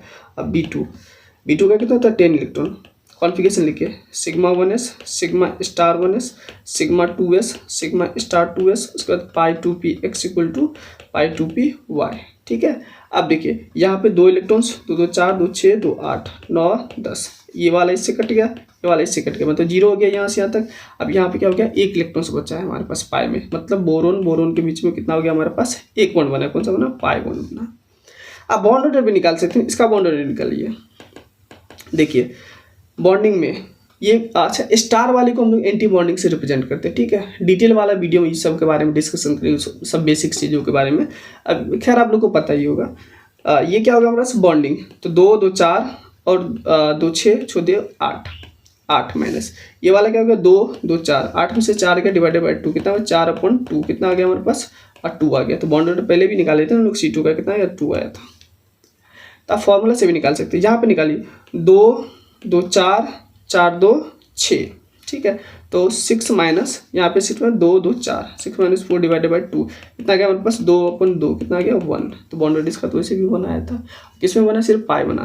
तो ये कुछ एग्जाम्पल्स होता है, आपको ध्यान रखना है। मैं फिर से रिपीट कर देता हूँ, B2 और C2 दोनों में क्या होता है सिर्फ पाई बॉन्ड ही बनता है, ठीक है। एक बार बिहार बोर्ड में क्वेश्चन भी आया था 2018 में आया था, ठीक है, कि C2 में कितना यानी कि बॉन्ड ऑर्डर होता है। क्लियर है, ये भी आप ध्यान रख सकते हैं। नीट में तो आया हुआ ही है, मुझे एग्जैक्ट ईयर नहीं याद है, आप लोग देख लीजिएगा क्वेश्चन में इसका क्वेश्चन आया हुआ है, ठीक है। नेक्स्ट पे हम लोग मूव करते हैं। नेक्स्ट है हमारे पास हाइड्रोजन बॉन्डिंग। अब देखिए बहुत आसान है हाइड्रोजन बॉन्डिंग, इसका कुछ डेफिनेशन होता है, डेफिनेशन आप ध्यान रख लें। बस मैं उसके बारे में बता देता हूँ कि मोर इलेक्ट्रोनेगेटिव एलिमेंट है, हाइड्रोजन से कनेक्टिविटी होना चाहिए, और वो हाइड्रोजन मतलब दोनों के बीच में कोवलेंट बॉन्ड तो होना ही चाहिए ना। मोर इलेक्ट्रोनेगेटिव से फ्लोरीन ऑक्सीजन नाइट्रोजन के बीच हाइड्रोजन से कोवलेंट बॉन्ड है, और वो हाइड्रोजन किसी ना किसी मोर इलेक्ट्रोनेगेटिव एलिमेंट से कनेक्टिविटी है, जैसे फ्लोरीन ऑक्सीजन नाइट्रोजन से, तब क्या होगा हाइड्रोजन बॉन्डिंग अच्छा खासा होगा। तो वही चीज़ यहाँ पे लिखा हुआ है, थोड़ा सा टाइम सेविंग करने के लिए मैंने पहले से लिख दिया है। देखिए समझिए, when hydrogen is covalently bonded with more electronegative atom, जब हाइड्रोजन कनेक्टिविटी होगा किससे मोर इलेक्ट्रोनेगेटिव एलिमेंट से, किससे कोवलेंट बॉन्ड से, ठीक है, like fluorine oxygen nitrogen, then this hydrogen atom is attached with another more electronegative element. वो भी क्या होगा फोन होना चाहिए, फ्लोरीन ऑक्सीजन नाइट्रोजन।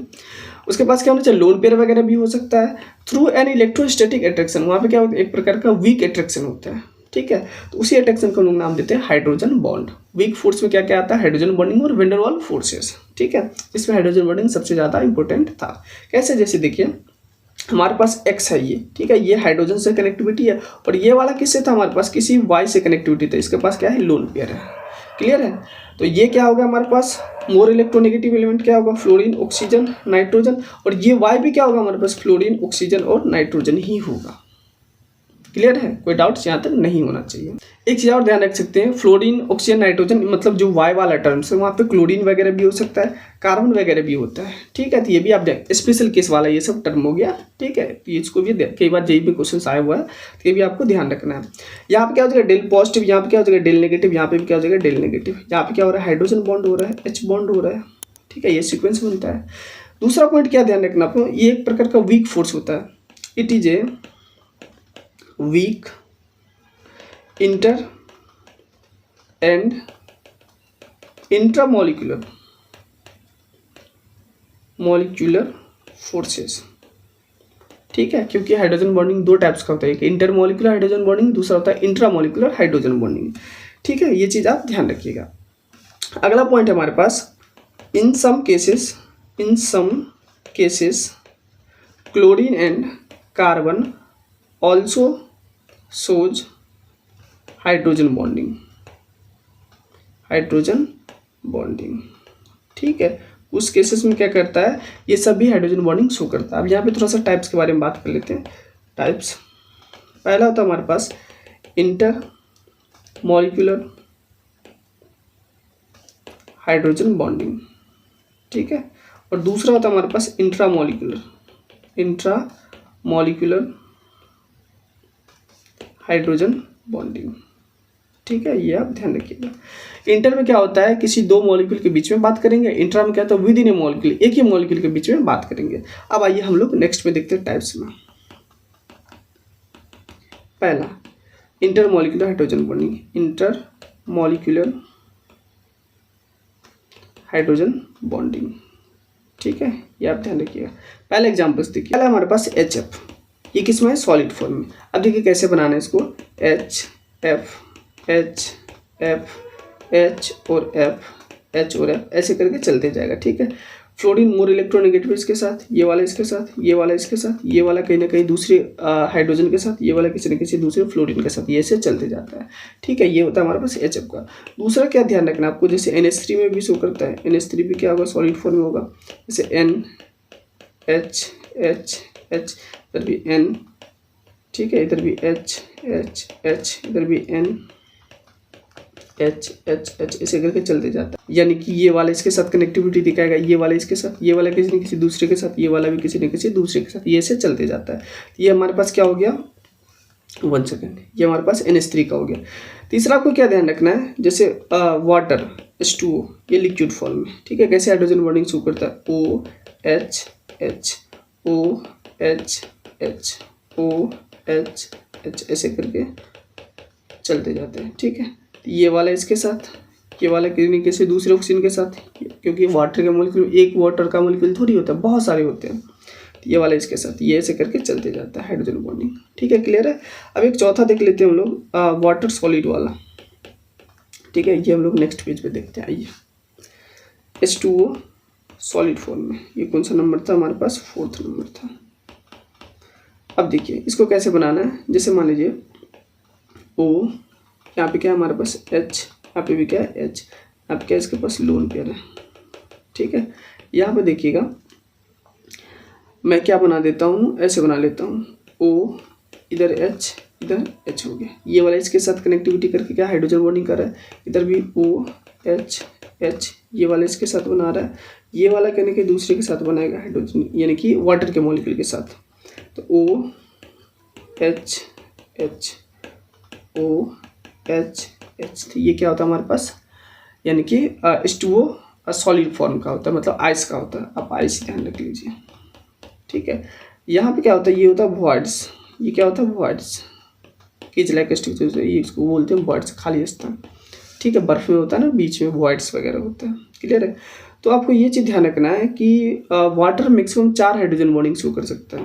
वाटर कितना कर सकता है, maximum 4 hydrogen bond, H bond, ठीक है। कैसे, देखिए एक तो यहाँ से करेगा, एक यहाँ से करेगा, 2 ऊपर लोन पेयर है ना वहाँ से भी करेगा। एक बार जे एडवांस में बहुत पुराना क्वेश्चन ये है, कितना शो करता है 4 करते हैं। जे एडवांस का ये क्वेश्चन है बहुत पुराना, जब 2 नंबर का क्वेश्चन पूछा जाता है। जे एडवांस ऐसा एग्जाम में सबको पता होगा कि उसका कोई भी पैटर्न फिक्स नहीं होता, हर साल पैटर्न चेंज होता है। कोई टीचर ये नहीं बता सकता है कि इस साल इतने पेपर का आया था, इतने नंबर का आया था, अगले साल भी इतने नंबर का आएगा। भाई साहब हर साल उसका पैटर्न चेंज होता है, किसी को नहीं पता कि अगले साल कितने नंबर का क्वेश्चन आने वाला है। तो ऐसा एग्जाम है तो क्वेश्चन भी अच्छा आता है, ये ध्यान रखिएगा। तो पुराना जो क्वेश्चन था ना जे एडवांस का, जब 2 नंबर का क्वेश्चन पूछता तो उसमें ये क्वेश्चन आया हुआ था। ठीक है, ये ध्यान रखिएगा। ये होता है हमारे पास आइस का, इसमें कोई डाउट्स नहीं होना चाहिए।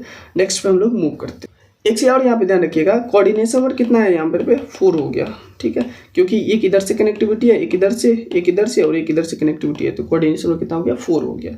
ठीक है, ये क्या लोन पेयर का केस था, इधर भी क्या लोन पेयर का केस है। ठीक है, एक चीज और ध्यान रखिएगा, डेंसिटी अगर कई बार पूछा जाता है डेंसिटी, तो वो होता है आइस का क्या होता है कम होता है, वाटर का क्या होता है ज़्यादा होता है, इसीलिए आइस क्या होता है फ्लोट करता है वाटर पे। ठीक है, और अगर वॉल्यूम की बात करें तो इसका उल्टा हो जाता है, आइस का क्या हो जाता है ज़्यादा हो जाता है और वाटर का क्या हो जाता है कम हो जाता है। ठीक है, 4 डिग्री सेंटीग्रेड तक होता है। ठीक है, ये आप ध्यान रख सकते हैं। ये हमारे पास हो गया वाटर सॉलिड। अब हम लोग नेक्स्ट पे मूव करेंगे। नेक्स्ट हमारे पास है इंट्रामोलिकुलर हाइड्रोजन बॉन्डिंग। आइए यहीं पे देखते हैं। अगला क्या है हमारे पास इंट्रामोलिकुलर हाइड्रोजन बॉन्ड। इसी में हम लोग स्पेशल केस वाला भी एग्जांपल्स देख लेंगे। ठीक है, पहला जैसे मान लीजिए ऑर्थो नाइट्रोफेनॉल। ठीक है, देखिए स्ट्रक्चर कैसे बनाएगा, OH, यहाँ पे क्या है ऑर्थो वाले पे nitro N double bond O। ठीक है, यहाँ पे देखिए हाइड्रोजन बॉन्डिंग हो रहा है ना। यहाँ पे जो एक रिंग बन रहा है इसको बोलते हैं चिलेट। ठीक है, चिलेट का मतलब क्या था, रिंग फॉर्मेशन करना, रिंग फॉर्मेशन। ठीक है, ये आप ध्यान रखिएगा। कितने मेंबर का बन रहा है आप काउंट कर लीजिए, 1 2 3 4 5 6 मेंबर का। वैसे भी 5 से 6 मेंबर रिंग जो होता है ना, मेंबर रिंग मोर स्टेबल होता है, रिंग मोर स्टेबल। ठीक है, क्योंकि यहाँ पे डेल्टा एच क्या होता है नेगेटिव होता है, मतलब एनर्जी क्या होता है लिबरेट होता है। वैसे भी लिबरेट करेगा तो स्टेबिलिटी होगा तभी तो एनर्जी लिबरेट करता है ना, ये भी आप ध्यान रख सकते हैं। चलिए नेक्स्ट एग्जांपल्स पे हम लोग मूव करते हैं। सेकंड है हमारे पास सैलिसिल्डिहाइड। ठीक है, अब देखिए सैलिसिल्डिहाइड क्या होता है, जैसे मान लीजिए हमारे पास ये हमारे पास क्या है CHO, C double bond O और H, यहाँ पे क्या मैंने लगा दिया OH।